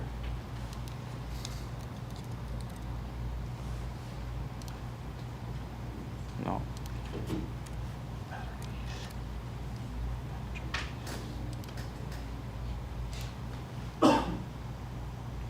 Roadmap. Who wants the best is less than 5 people, 5 businesses selling contracts to the county and only batteries. Over under. Any bets? So I'm going to tell you how much is on here. So there's a $500,000 contract that the county can spend on batteries. Let's see how many businesses. Oh my God. 1, 2, 3, 4, 5, 6, 7. 7. Over. I had you. Now, 7 people get an email. Anytime the county wants to buy batteries, 7 people get an email in the world. Home Depot, Office Depot doesn't get one. Granger doesn't get one. Just these people. Why is that? Because they're in the pool. Because they registered for the pool. They learned how to do business with the county. And they learned how the county spends money. Listen, working with a government agency is no different than dating a girl. No offense. More requirement. I'm waiting for what comes next. Well, it's like dating. It's like dating. I'm not gonna. I don't know what. Listen, I'm a man. I don't know what it's like dating a man. I know what it's like dating a girl. So from my experience, you can't just walk up to a girl and say, "Hey, let's get married. Let's have kids." You got to date her. You got to get to know her. You got to take her out. You got to find out what she likes, what she doesn't like. Depending on what level she's at. Listen, if you have, You go, let's get married. but there's, Another meetup. but that's, Different meetup. but what I'm saying is with the government likes it their way. They don't care about your way. But if you give it to them their way, they'll make you very happy. So one thing I tell people, I have my time. A lot of business owners can't say that. I have my time. And working with the government, even though I don't sell my own product and I don't provide my own service, I still have my time. And to me, it's a very peaceful work environment because I get a bid because I learned how these governments work. They send me business. I don't have to go looking for it if I don't want to. I get the contract, I look at it, or I go on their website and I find it. I go, okay. Do my research. I submit my pricing. If I lose, I don't mind. But when I win, order, deliver, send out my emails, I go home before 2 o'clock every day. So this is like your primary, you don't really go on Sam.gov a lot? No. I like the kiddie pool. The kiddie pool is fun. I got all my toys, we just playing. The deep end, now don't get me wrong, you can become a very rich working with the federal Are government. you knowledgeable about Sam.gov? Like I to the am. extent that you are with it? I am, but I make good money working with the county. Every once in a while, I try to dabble with the federal government. Like I get on Sam.gov, and I do my research when I'm home, but the county keeps me very busy. And I want to get back into Amazon. It's a meetup group. There is. I know a guy. But yeah, I want to start little base hits like Carla was talking about. Man, that'd be perfect for me. Well, I got a few questions here because some of the people on the stream live in other states, other countries. If somebody lived in another state, similar programs exist. Yes. Could they come to a different county? Yes. Every Could they state. come from outside of the country? Every state, every county, every city has a vendor program. You Google how to do business with Broward County, Miami-Dade County, City of Miami, Atlanta, City of Atlanta, New York, wherever. Just how to do business with. Like registering with Sam.gov? Yes. And it's just like registering with Amazon. You had to register, you had to get, you had to make sure it's the same What thing. if you already have like your cage code from Sam.gov? Can you transfer that to the? It's the same. It doesn't change. It's all the same? So the cage code is only for your federal government. The state, they're not going to ask you for a cage code. They might ask you for your DUNS number, your EIN. That's about it. And whatever they ask, man, whatever the county asks, I give them. If they want this paper, okay. Yes, Tom. You brought up something really interesting. You said DUNS number. Is there a checklist that you have of things that you want to have in your back pocket before you embark on this? So is it, I need a business, I want to be around for a year, I need a brick and mortar, I need a DUNS number, I need a website. What are the things that would be minimally required for us to start? So each government agency is going to tell you what they want. How to do business with, and that's why I say, here it says how to do business with Coral Gables. This is what they're telling you what to do. How to submit bids, vendor responsibilities, special requirements. And then you have a number to call. And I can't say because they might not ask you for a DUNS number, but the state of Florida will. And then Is there like a kind of like a, I guess, an all-encompassing umbrella, like if we need need to have some kind of insurance on us, or just some stuff that would be kind of basic to you, but to us, we may. No, because because with some government agencies, like let's just say the federal government, if you're registered in SAM, you can do business with the government. And if you're selling a bottle of water and they don't, and in the contract it doesn't require for you to have insurance, then you don't need insurance. But the next contract needs you to have insurance, you need to have insurance. Like sometimes, like, so with Miami-Dade County, for me to be able to provide COVID cleaning, I have to have a $2 million aggregated. Okay, I'm gonna pay for it, I don't care. And I haven't done COVID cleaning in over, the beginning of the year I was still doing COVID cleaning, how about that? I haven't done COVID cleaning since probably February, March. Yes. In order to apply as a supplier, do you have to have a company registered in Florida or local, or does it matter? Depends who you're trying to do business with. If you're trying to do business with the state of Florida, then I would have a business in the state of Florida. It's easier to do business because they want to help the businesses in the state. The counties want to help the businesses in the county. The cities want to help the businesses in the city. And the federal government, they don't care what state you're in, as long as you're in the United States, more than likely. Yes. So basically, this, from what I can understand, you're doing for products, it's like an arbitrage. That's it. Drop shipping. You're drop shipping. I drop ship a lot of my products So too. for services, you say you're talking about the cleaning. Did you have a cleaning company before and then look for the contract? Did you get the contract and then open the company, then create the company? So in the contract, they're going to tell you how they want their building cleaned. So you got to be able to figure out how much that is going to cost you as a business owner. But you're bidding on that contract already having the service, or you're Sub it out. You can sub it out. John, you're arbitraging service too? can you repeat the question? Because people on the stream can't hear. Say it again though, because So I guess it was okay. so you can arbitrage. So yes, answer your question. You can arbitrage services and products. So So he's asking, did you have the service already built? no, I had nothing. I started with no product, no service. I just thought that selling a service like janitorial services could be super easy because like they want an office cleaned. But then I realized it's not just a small office, it's probably going to be a building that they want to clean twice a week. They want floors waxed. I don't have the machinery for that. That's a lot of, and I think services are a lot of moving parts. So a service to me is like, to me, long-term dating. That's a good thing or a bad thing? I'm not gonna lie, with selling with selling products, it's more or less here's your bottle of water, pay me. It's kind of one and done for the most part, but they do have IDIQs. That's not like dating. That's not like, that is long, that's a 5-year contract where, I work for Dade County Schools, and we got vendors that we can only buy certain lamps or light bulbs from this company. I won't sell to Dade County Schools. I get, We don't pay in 3 days. no. And so I was registered as SBE with Miami-Dade County Public Schools, registered as a vendor, but a lot of the times they kind of know who they're buying from. Yeah. But you find that out as you play the game. People in here want to know, what was the YouTube channel of the mentor that you mentioned? GovCon, C-O-N, Giants, GovCon Giants. A gentleman name is Eric, E-R-I-C, Coffee, C-O-F-F-I-E.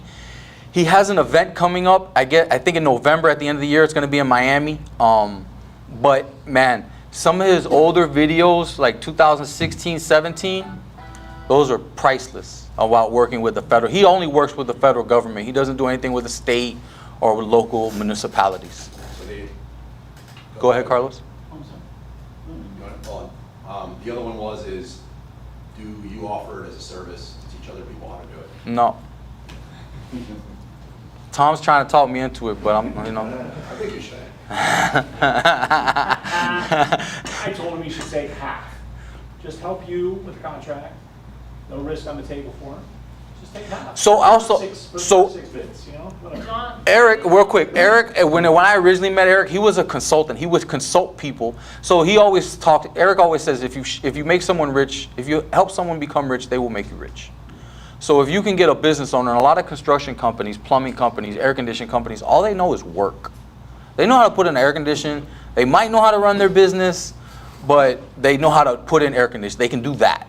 They don't know government contracting. So if you can become a consultant in some form or fashion and consult your cousin, brother, uncle, whoever that owns a business on how to win government contracts, you can make a lot of money. So after he was a consultant, then he started his entrepreneur. He wanted to be, he's more into education now. Like really what Tom is going after as far as the online education piece, teaching people, you know, there's good money in that. Yes, ma'am. You had a question? Do you eat lobster? Lobster? Yeah. I eat everything. In exchange for coaching is what he said. Lobster I just- and a steak? Surf and turf? I'm sorry, I lied. I don't eat everything. I don't eat red meat. It's white. Yeah, I don't eat red meat. Just- Steak, steak. I just want to piggyback on one of their questions. Doesn't the contract ask you for prior experience in any of those services that I'll you need give, to okay, provide? yes. To get on the pool contract for batteries, you have to say you've sold batteries in the past. But I can just tell any one of my friend business owners to buy some batteries from me. Fake it till you make it. Listen, if he bought 4 AA batteries, that's a receipt. I got a receipt. I sold batteries in the past. I mean, I'm pretty sure everybody here didn't tell Amazon the truth. Yeah. Would they ask you for that, like, where is the boot? And you'll send them like that receipt? Yeah. Give them what they want. Two quick questions. One quick question. Do you recommend it's good to like start, since most of us here in Miami, like it's good to just start in Miami-Dade, if we're gonna do this, instead of like federal contract, like you go to the federal and state? Like, I recommend where you can make money. Start where you can make money. If you can make money with the feds, make money with the feds. Make money with both.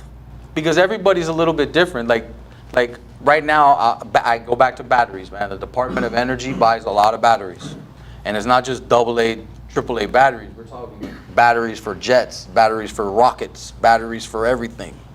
They got special rechargeable batteries, solar batteries. So if as Amazon sellers, if you're good at getting in with manufacturers and talking to them and getting them to authorize you to sell, man, you'll be surprised. Okay, how about this? It's a lot easier talking to a manufacturer saying you sell to the government than saying you sell to Amazon. Oh, Yeah. You'll get someone's greedy ear to say, okay, you can have an account before you can say I sell. And in the process, you might be able to order some stuff from Amazon. Like, I realized when I was calling people about Amazon, they were like, no, we got Amazon. But when I tell people, hey, listen, I work with the Department of Energy, I have a buyer that's interested in these type of products, is there any way I can set up an account? Their ears, yeah, sure. She's like, send me a credit app, yeah. What's your primary point of contact with these departments? Do you, or with these like, departments? Do you usually email them or do you usually call them? So it depends who you want to date. If you want to date, so the federal government has Department of Defense.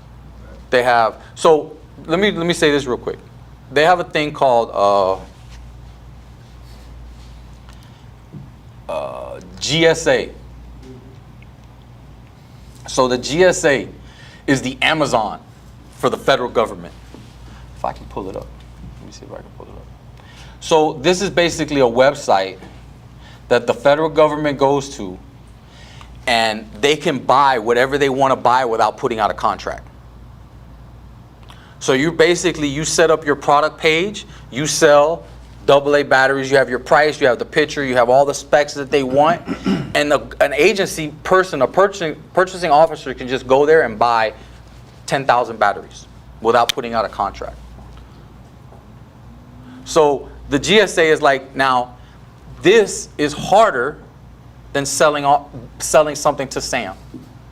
And that's something I always tell people. Let me say this. Don't sell easy products on the government. Everybody can sell toilet paper. Everybody can sell bottle bleach, hand sanitizer. Everybody can sell sterile gloves. Sell something that's hard. So the next question, how are you finding what you want to sell, what you want to count? You just jump in and look around? So 100,000 to start? Or I'll give you an example. So I'm a distributor for Siemens. You probably know what Siemens equipment. Siemens makes health equipment, they make rail equipment, they make energy equipment, power things for the electric power plants, everything. So the county put out a bid for a trailer, which I have a picture of it too. A trailer that pulls cables out of the ground. They sent out a bid. It is a true story. I said, man, I copied and pasted in Google. One manufacturer came back, I forget the guy's name, the company. He said $40,000 to build that trailer. I said, oh shit, you could build this trailer though? He said, yeah. So I called another company called Brooks Brothers Trailers. I think they're out of Mississippi or Louisiana, if I'm not mistaken. And I sent it to him. He said, yeah, I could build this trailer for $24,000. I said, whoa. I said, you sure? He said, man, down to the T, I can make this perfectly for you. I said, all right. I said, send me a quote with the exact specs that you're going to build. And those specs matched exactly to what the county wanted. I submitted my bid. I won. This is for the transit department for the Metro Rail station over on 72nd. They delivered it. The guy that was there, he became a good friend of mine. He's a really good dude. While we were driving around in his golf cart after we delivered the trailer, he said, man, can you get Siemens equipment? I said, I don't know. Let me look into it. So I reached out to Siemens. The lady told me, who are you? Who are you to think you are going to get an authorized distributor to be a distributor for Siemens? Like, you're not an electrician. What are you? I am me. That's what I thought. So I got on LinkedIn and I reached out to the CEO of Siemens Rail. And I sent him a message. I said, hey, I'm John Bowen. I'm a small business down in Miami-Dade County. There's a disconnect between Siemens and the Metro Rail. They need to buy your equipment, but I'm trying to bridge the gap. He said, no worries. Contact this person and tell them I sent you. I am now a distributor for Siemens. LinkedIn is a very powerful tool if you want to get to the CEO of any company. You can get it right around the secretary. Very powerful tool. I use it all the time. And I'm not even a member. I don't even pay for the services. I just wait to become their friend, and they'll accept, then I send them a message. But, so now, I can get Siemens equipment, and I haven't taken advantage of it, but those are things that you could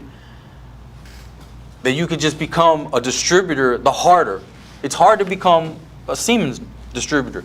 So try to find things, and that's how you find things, how you come across things, weird opportunities working with either local or federal government. Sometimes, another way to work with the federal government is to work with prime contractors like Raytheon and Boeing, because they don't make anything, they just put the whole project together. But when they win a project, they have small business goals that they have to buy certain products or services for that project from small businesses, so you could still make money. So for example, there's a company that won the contract with the DLA, which is the Defense Logistic Agency, for all the chemicals that the Department of Defense needs. When they mean chemicals, oils, fertilizers, pesticides, disinfectants.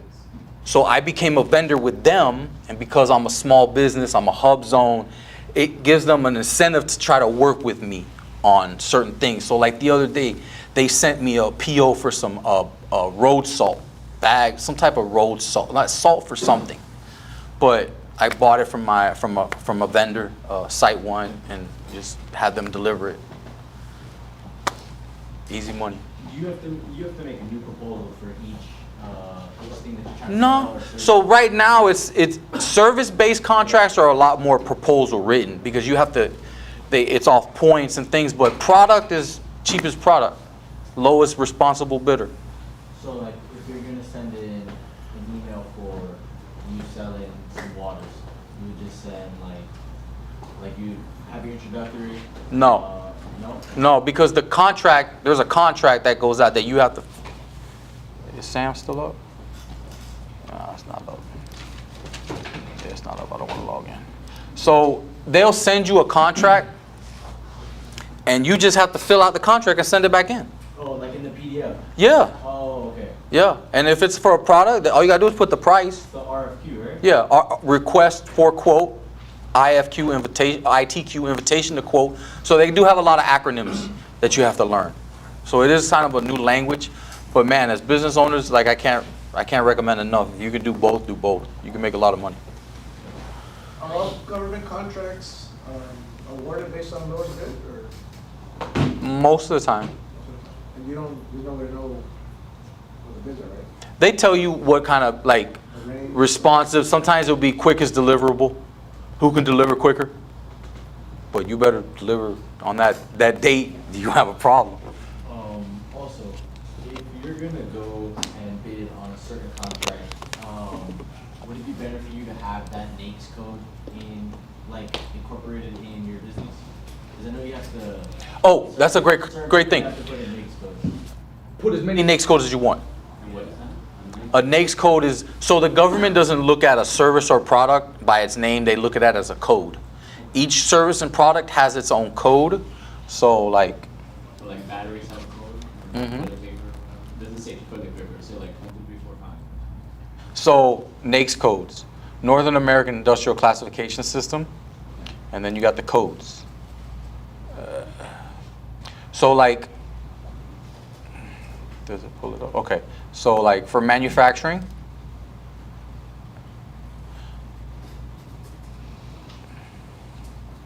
it's not gonna give me the list. You should do SAM.gov, like look at. Yeah, I could, but, so like 31119, other animal food manufacturing, dog food, cat food manufacturing. So that's the NAICS code. The best one is, what is it? 561, which is,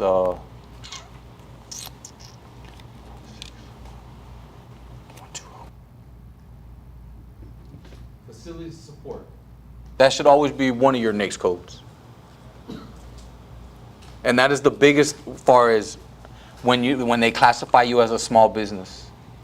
Because facility support can be anything. You're supporting the facility, either service or product. So that's a big one. But a lot of that is janitorial services, just so you know, facility support. IT support, anything with doing with computers, internet, big money in that. So if you know how to do things like that, there's a lot of money in that. You can also just sub that out. Less money for you. But so it's arbitrage at the end of the day, right? Maybe a silly question, like, I know you mentioned before, like, you would just order from Amazon and you send it to them or something, like, again, silly question, why don't they just do that? Why don't they just go on Amazon, instead of going through you and paying? They can't. They have to. They have to send out a bid. Oh, so it has to be like a certain, they have to do it, like you were mentioning, the government. They have to send out a bid, and the businesses that want to do business with the government have to be registered with the government. And then, like, it almost becomes like a pissing contest. Well, they don't want to do it my way. I don't want to do it their way. Okay, fine. I'll take their money. Yeah. You just do it how they want. I think there's also politics behind that, meaning they want to help small business, so they want to show that these businesses are in the county, you know, they're. Well, that's just what they have. They have protocol, they have process and procedures that they have to follow. They have to follow that, but part of that is, we buy from small businesses out in the county. They don't just want to send their money to Amazon and say, let's just buy from Amazon. So there is some politics behind it saying, we're giving back to the community, which. Amazon doesn't care, and like, but then. I'm not saying that. But then the government wants Amazon to submit an invoice to them. Like, Amazon doesn't submit invoices. You paid them back. I was gonna say, that's. So that's where that disconnect, Right. how to do business with each other, but I don't care. If you want a pink invoice, I'll send you a pink invoice with purple handwriting. I don't care. Yes. How does one get started? What are like the first couple steps? Figure out what your business is. Figure out what you want to sell, be it a product or service. Then find out who's buying it and where. So, do you want to sell? Let me ask you: do you want to sell a product or service? Okay. And that's great. You should. I sell products. I like it because it's easier. But I sell anything, and I don't try to narrow down to one thing. So, but doing that, sometimes you run yourself a little thin. So you got to try to figure out what you want to sell, and then figure out who's buying it. But if you want to sell a product, then go on. Who do you want to do business with? But make it easy. Well, then you got to go to that person, like you got to go to the federal government, go on YouTube, how to do business with the federal government. So, yeah, so let's say products, Miami-Dade County. Miami-Dade County Small Business, how to do business. They're going to give you a list. Okay, call Miami-Dade County, say, hey, listen, I'm a new business, what do I need to do? They'll give you a checklist. They'll give you what they want you to have. Not what I'm telling, okay, you got to go to this website, you got to go to this website. And they'll tell you exactly what you need to do. Follow those steps. So whoever you want to register with might be different, everything's different. Yes. Doesn't matter the product. Now we're just registering. We're just registering. Once we register, we go to the list of bids. And put as many NAICS codes, they're called product codes, like product or service codes. Whatever code, and each agency sometimes uses different, like Miami-Dade County uses NGIP codes. Yeah, they have 8,900 of them. I look at all of them. I down, oh, yeah, wrote it down, Even though you've never done business in that. Because you never know. If you're not registered with that code, then you don't get the email that they want, because that's the code they picked. And it goes. The hardest part for me was registering with everybody, learning the way they do business. And then once you get an email from someone, like you get an email or a notification saying there's a bid out, you don't have to bid it. But at least you got an alert. But you got an alert. You're in the movie theater. You're in the game. You're in the somewhat, yes sir. You got to win. I'm going to suggest everybody pick a product or service, and then they pick county, city, state, whatever Corrigan, and figure out what they want. I'd also recommend that you get yourself your own designated email that's specific for how you're going to receive all these bids, so you have one kind of incoming email, so it's not going to be commingled with anything else you have. I agree. What I recommend is stay kind of organized on this, and then just see what kind of comes at you. And I'm pretty sure you're going to be able to pivot what John's saying and go into whatever segment that would be, and maybe you do get the ability to get a Raytheon contract or something. You never know when these rabbit holes are going to take you. But I would get that foundational stuff set up. In other words, pick one, get one, across the finish line being registered for that. Build up your infrastructure that you have in terms of making sure you can receive those emails, and then I would go to the next step. That's kind of what I would do. There we go. Iguana Control Services, 420 grand. Oh, I got a gun. Is there something for armadillo? I'm just curious. I got a gun. Iguana. Okay. Yes. John, So- for armadillos or something? They don't have it here. No? So with So this is a good one. Physical fitness equipment. Every military base in the world has a gym. It is a hard industry to get into. They're a tight group. But if you can learn, be able to order gym equipment, weights, and learn how to transport that weight, you can make so much money. Every building in the government has a gym. Dorm, base, whatever. Just Miami-Dade County spends $1.7 million in 5 years on gym equipment. And they have to spend it. I mean, it's not a lot, but it's a lot. I did for a contract. Well, less than a proposal. Like I submitted something for a contract. It was for wrestling mats. Mm-hmm. I think it was Iowa. Mm-hmm. And I had everything together. I had my quote. I had gotten a price from like the vendor and everything. And then as I was going along reading it again, I saw that it was for small businesses only. Like That's you. yeah, but if I'm not registered as a small business, like do I have to be registered yeah. as a small business? No. Well, depending on where they want you registered. If you're registered with SAM, you're a small business. I'm registered with Sam. Yeah, you're registered. You're small. Unless you got, money, I don't know, like, unless you balling like that. If you got 15,000 employees. I want to show y'all. Yes, ma'am. Go ahead. Question. Go ahead. Does it matter where you source the product from? Does that make a difference? No. Just try not to get them from China. Try No. not to get it from China? Yeah, like directly from China. Like The gym equipment. like they have a Buy America, Buy USA goals. So especially with the federal government, it has to be made in the USA. With the federal government, they do have embargo treaties with other countries, from my understanding, if we have an embargo treaty with that country, then you can't get it from that country. But yes, go ahead. So I used to do, once upon a time, contracting, and it'll depend. So do you mind if I just, and agree or disagree with me, because you can correct me because I've been out of it for a while, but when you work with the military, it's almost exclusively no China sourcing. Like, So they just will, not China or not international? not China, specifically China. And I'm India sure is it's fine. grown to other Yeah. countries now. Like they don't even allow the drones anymore from China.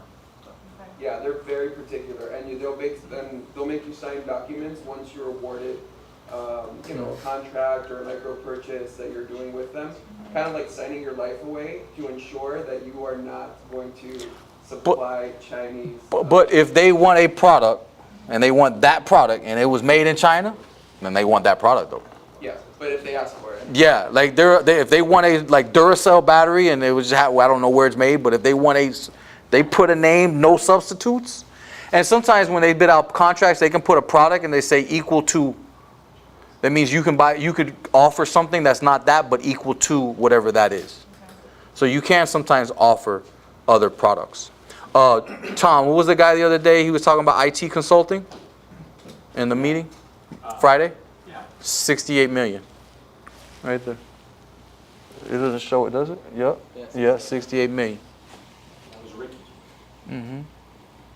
There's one I want to show you that's really crazy. It's important you said that because Ricky is in IT. And so Ricky wasn't, like, he eventually connected with it, but it's not like Ricky's going to go do the IT work. He's going to farm it out to someone who can actually contract that IT work for the government.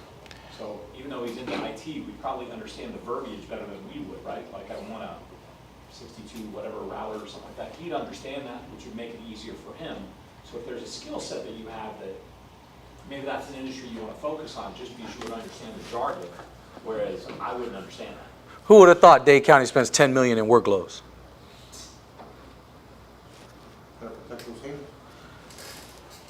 But I'm just showing you that these are all county contracts that are on this page. This is not even like federal. And is Miami-Dade like, are there a lot of people doing it in Miami? Like it's pretty like competitive? No. Like what has been your experience? Just like Perishable products? Anybody sell perishable products? It all depends on what. Damn, my battery's running low. Ooh. You got a plug? No, I left it. I thought I charged it all the way up. So like those workloads that If it goes off, you can try to just describe instead of visual representation on the screen.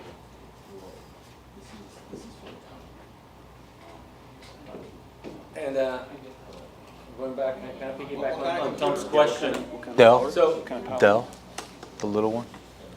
The little skinny one.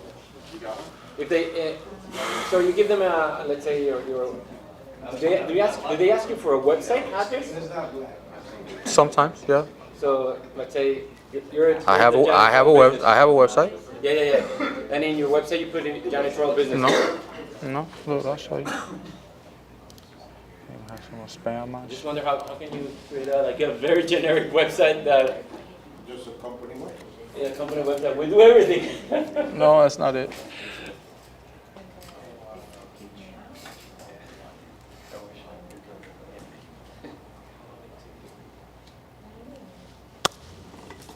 That's it. That's it. One page.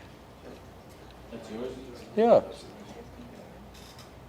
Is it better to have a website? Yeah. I mean, it's better to have something to put than nothing. It's a question. It's a question. Give them an answer. Don't put nothing. There's always a space. No, they don't like it. They want to know who you are. They want to know that you're doing good business. It's like dating. Who are you? What have you done in the past? Who have you been with? Can I see the website one more time? Are you guys both? It's fine.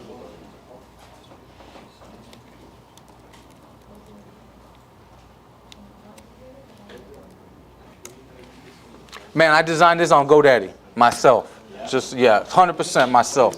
Found a couple pictures, put it together, bum, became a web designer. It's never failed me. But this is not the most important. A lot of the government, they want what's called a capability statement. It's a one-page piece of paper. I might have one here. No, I don't have it. Capability statement? Capability statement. You're gonna learn about that. Man, listen, watch videos on how to do work with the federal government. There is tons of people that show you. You got SAM, you got doing business with DIBS, D-I-B-B-S. So D-I-B-B-S, DIBS, D-I-B-B-S. The Department of Defense, that's where they buy a lot of their stuff.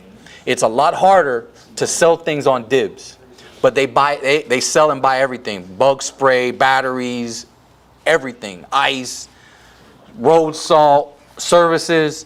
But if you can learn how to sell on DIBS, you are so much a minority compared to working with SAM. It's a bunch of people. It's hard to sell on DIBS. It's hard to sell on what's the other one I was telling you about? GSA. There's barriers way. But if you can overcome those barriers, man, you can make a lot of money. A lot. So whenever you're like reaching out to these companies to provide them a service or a product, you're just literally giving them exactly what they want, nothing more, nothing less. Man, I'll go like with the government tells you exactly what they want. Don't give them Do you use anything to go through everything like key phrases, or you just actually just read everything, that's it? What do you mean? What am I looking for?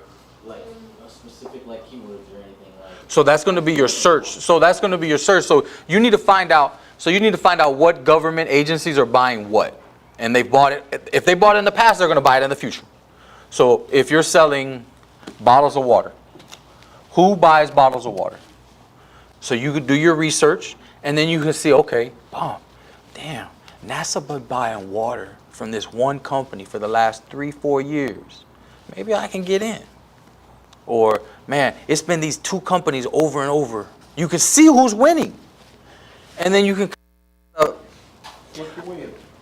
Okay, so I found a chemical that the government buys for water treatment.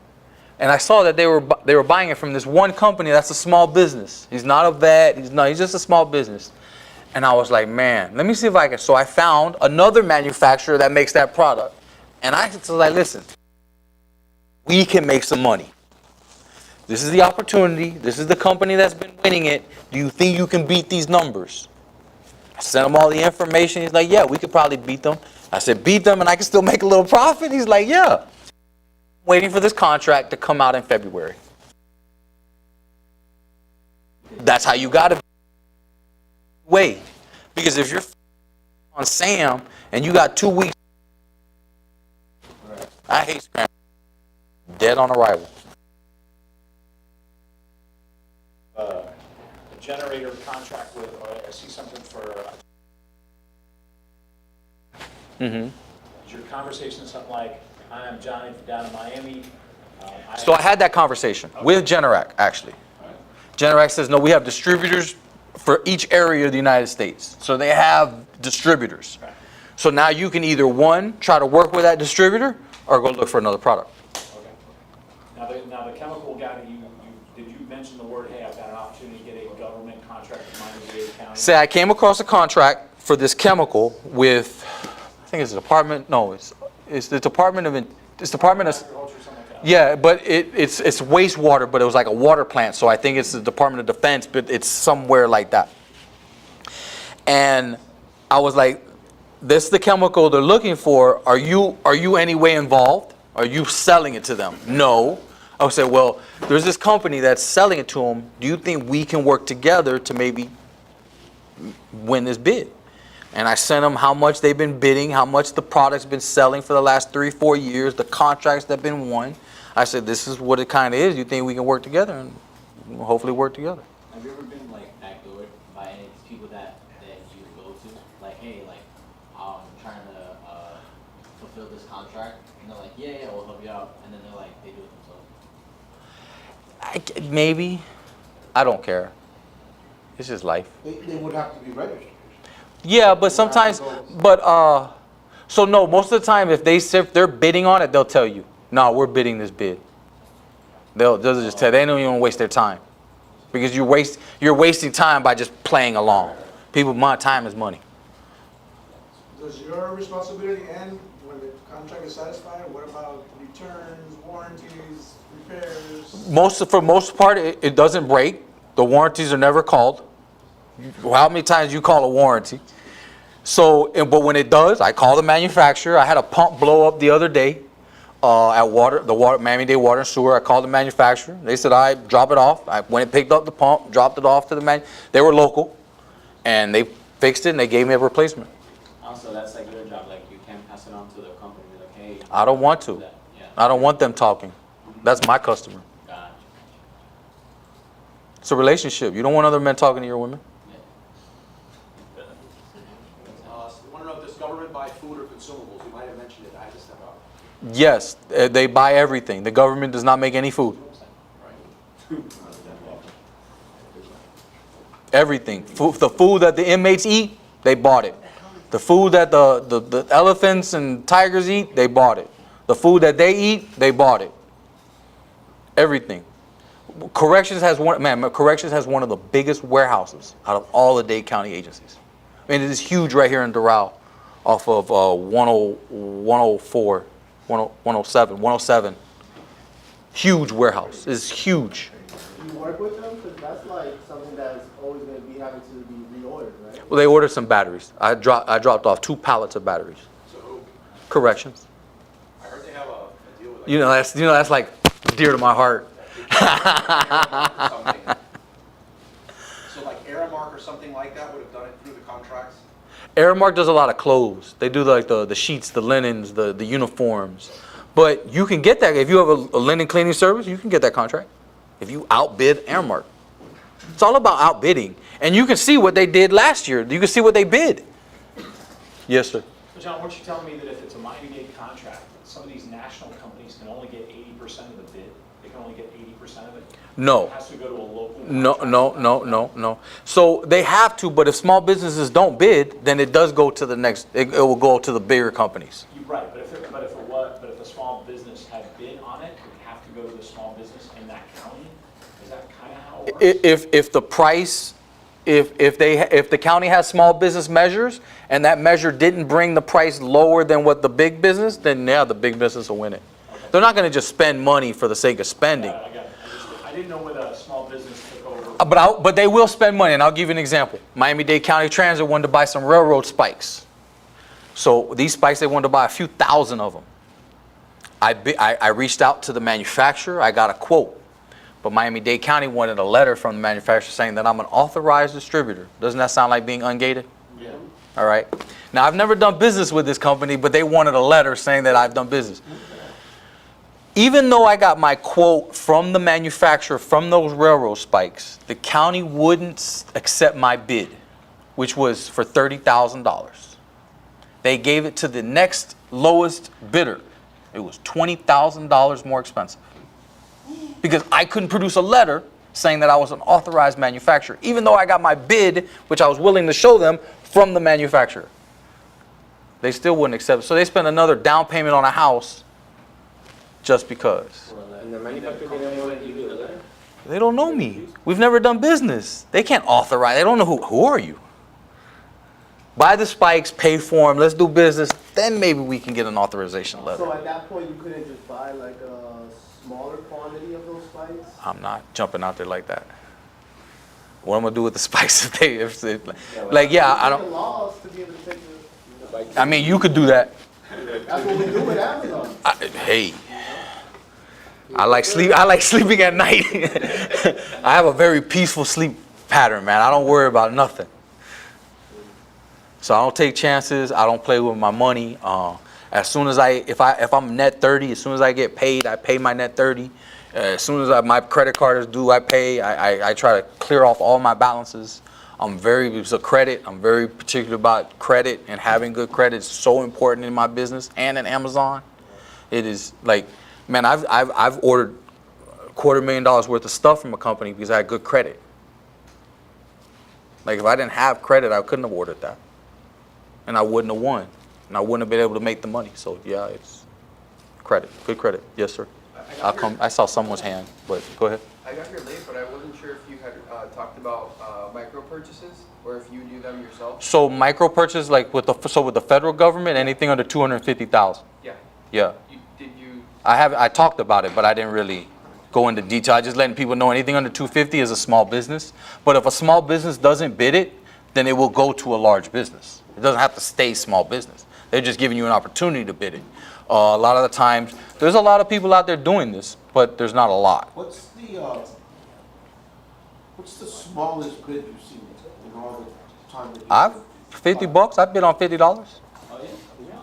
So I was. Listen, if I can spend $1 and make $2, I don't care what it is. I mean, you've been in it for a while, you want to gain, but let's say somebody wants to get in, I want to get in, you know, I would suggest to see the complete circle through all the hoops that you gotta get, all the paperwork. But you might get lucky and come across a $100,000 bid. You gonna say no? No, but I'm just saying, because then you gotta have credit, make sure you can come up with all this stuff. I know what you're saying, but I'm just trying to be realistic. Let's say, to be realistic, you come across and you say, you know what, if something pops up for about 2,000, let me see how this works. Let me try to see if I can sleep at night.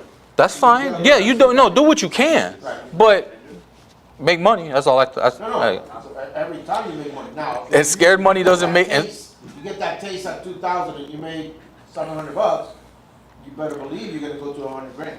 I know a couple guys that are not like I when I ask for tally sheets and I get award bids and I see what some people bidded and won the award with, and I'm like, man, you made peanuts. Like I don't want to make peanuts. I want to make money. Like I'm not in this. Yeah, like what's like your typical ROI? Like if you're making 10,000 bid, you're making 1,000. You know, like what is like your typical? 10 to 20%, 10 to 30%. Okay. But I've hit them over the head.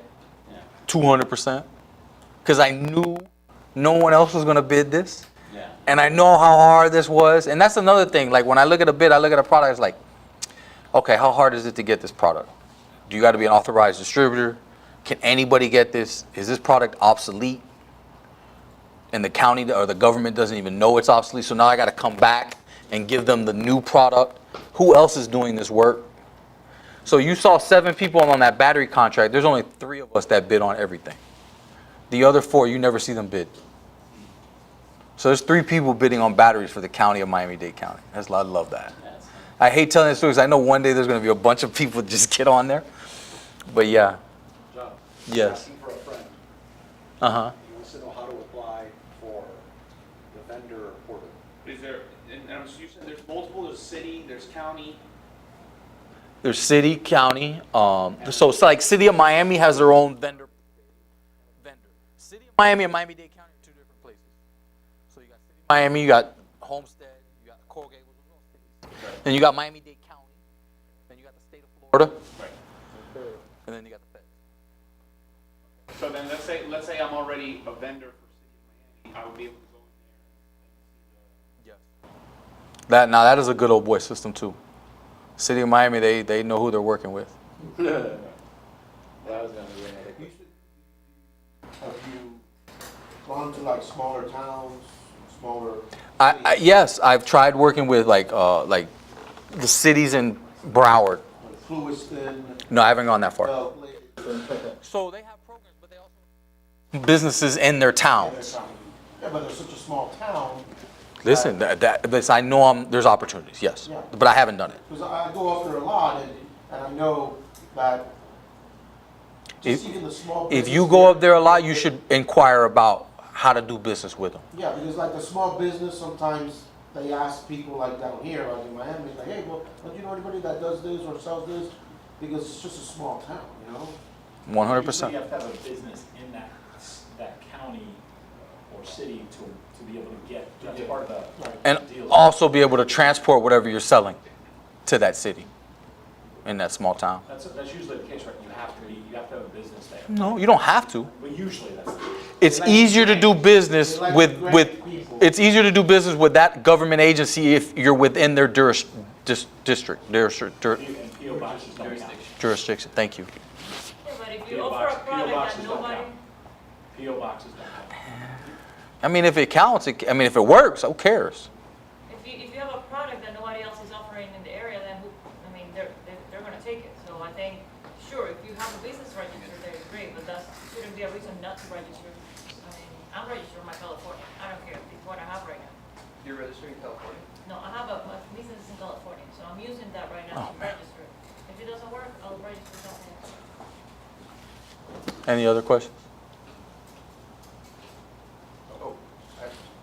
Do you use your capability statement, is it relevant as well when you work with the county and the cities and? So you can have multiple capability statements if you sell multiple things, because it's hard to put everything on one capability statement. So I have a capability statement for selling like energy products, like the Siemens and the batteries and the transformers and things like that. And then I have a capability statement for selling chemicals. And then I have a capability statement for the COVID cleaning, just in case I ever needed it. So I do have multiple capability statements depending on what NAICS code I really want to push. And that's why it's important to have as many product codes. Don't just have one. Have 50, 100. Make sure it's a service you provide, because you'll start getting notifications on things that you don't even deal with, and you'll be like, what's this? So, yeah. And then that one that you segmented, like it's got segmented products in there, say it's the, what was the first one you mentioned, batteries? Batteries. That one you use like all the way from federal down to city or county? More federal, also working with like manufacturers. Hey, I'm going to send you my capability statement so you can kind of get an understanding of who we are, you know, what we do, you know, what we do with the federal government. It just makes people feel more like it's like a resume for your business. It's just a one-pager. You can get them done on Fiverr, quick, 25 bucks. ChatGPT. That too. You started dating Chat GDP yet? What? You dating it? You date the Chat GDP? Y'all went on a date, a virtual date? Waiting until Don't let the wife know. Once you register on the from any date, and then it gives you, it's telling you to log into an access manager or whatever. Mhm. Get credentials to that. You might have to create a profile. I gotta look at my computer's dead, but I did so, but the email, it doesn't send you a password or anything. reach out to Miami-Dade County. Like they have a really good. Can you show them the email, Tom, that I'm going that Miami-Dade County is having that I sent you on WhatsApp? You want me to send it to Carlos and then he can make it? Yeah, he can put it up. So Miami-Dade County is actually having an event next month for small businesses. Their 5th annual procurement outreach. The mayor's going to be there. I'm actually going to be speaking as a panelist on the event. No, like it's working with the county. That's what I'm telling you. Yeah, y'all should attend that event if you want to work with the county. Carlos, you can put that up I just sent it to your WhatsApp, so that's like the flyer for the event. the Miami-Dade procurement event. What day? It is September 12th, 10 a.m. Downtown to 2 Miami. p.m. Miami-Dade Public Library. Yes, sir. Free admission, open to the public, vendor registration, contracting amounts, small business entrepreneur certification, access to capital. Yeah, they'll give you money if you lend you some. Miami-Dade.gov/procurement expo. That would be it. So the county has a big initiative of working with small businesses. Their small business is not really regulated towards woman, minority. It's your wealth. It's how much your net income is. You can be an SBE as long as you're under 1.5 million net worth. That is what on paperwork that they will have you fill out a form and you fill in the blanks. So you do with that information what you want. I only make a dollar. Son is now going to be employed. Good. Thank you. Thank you.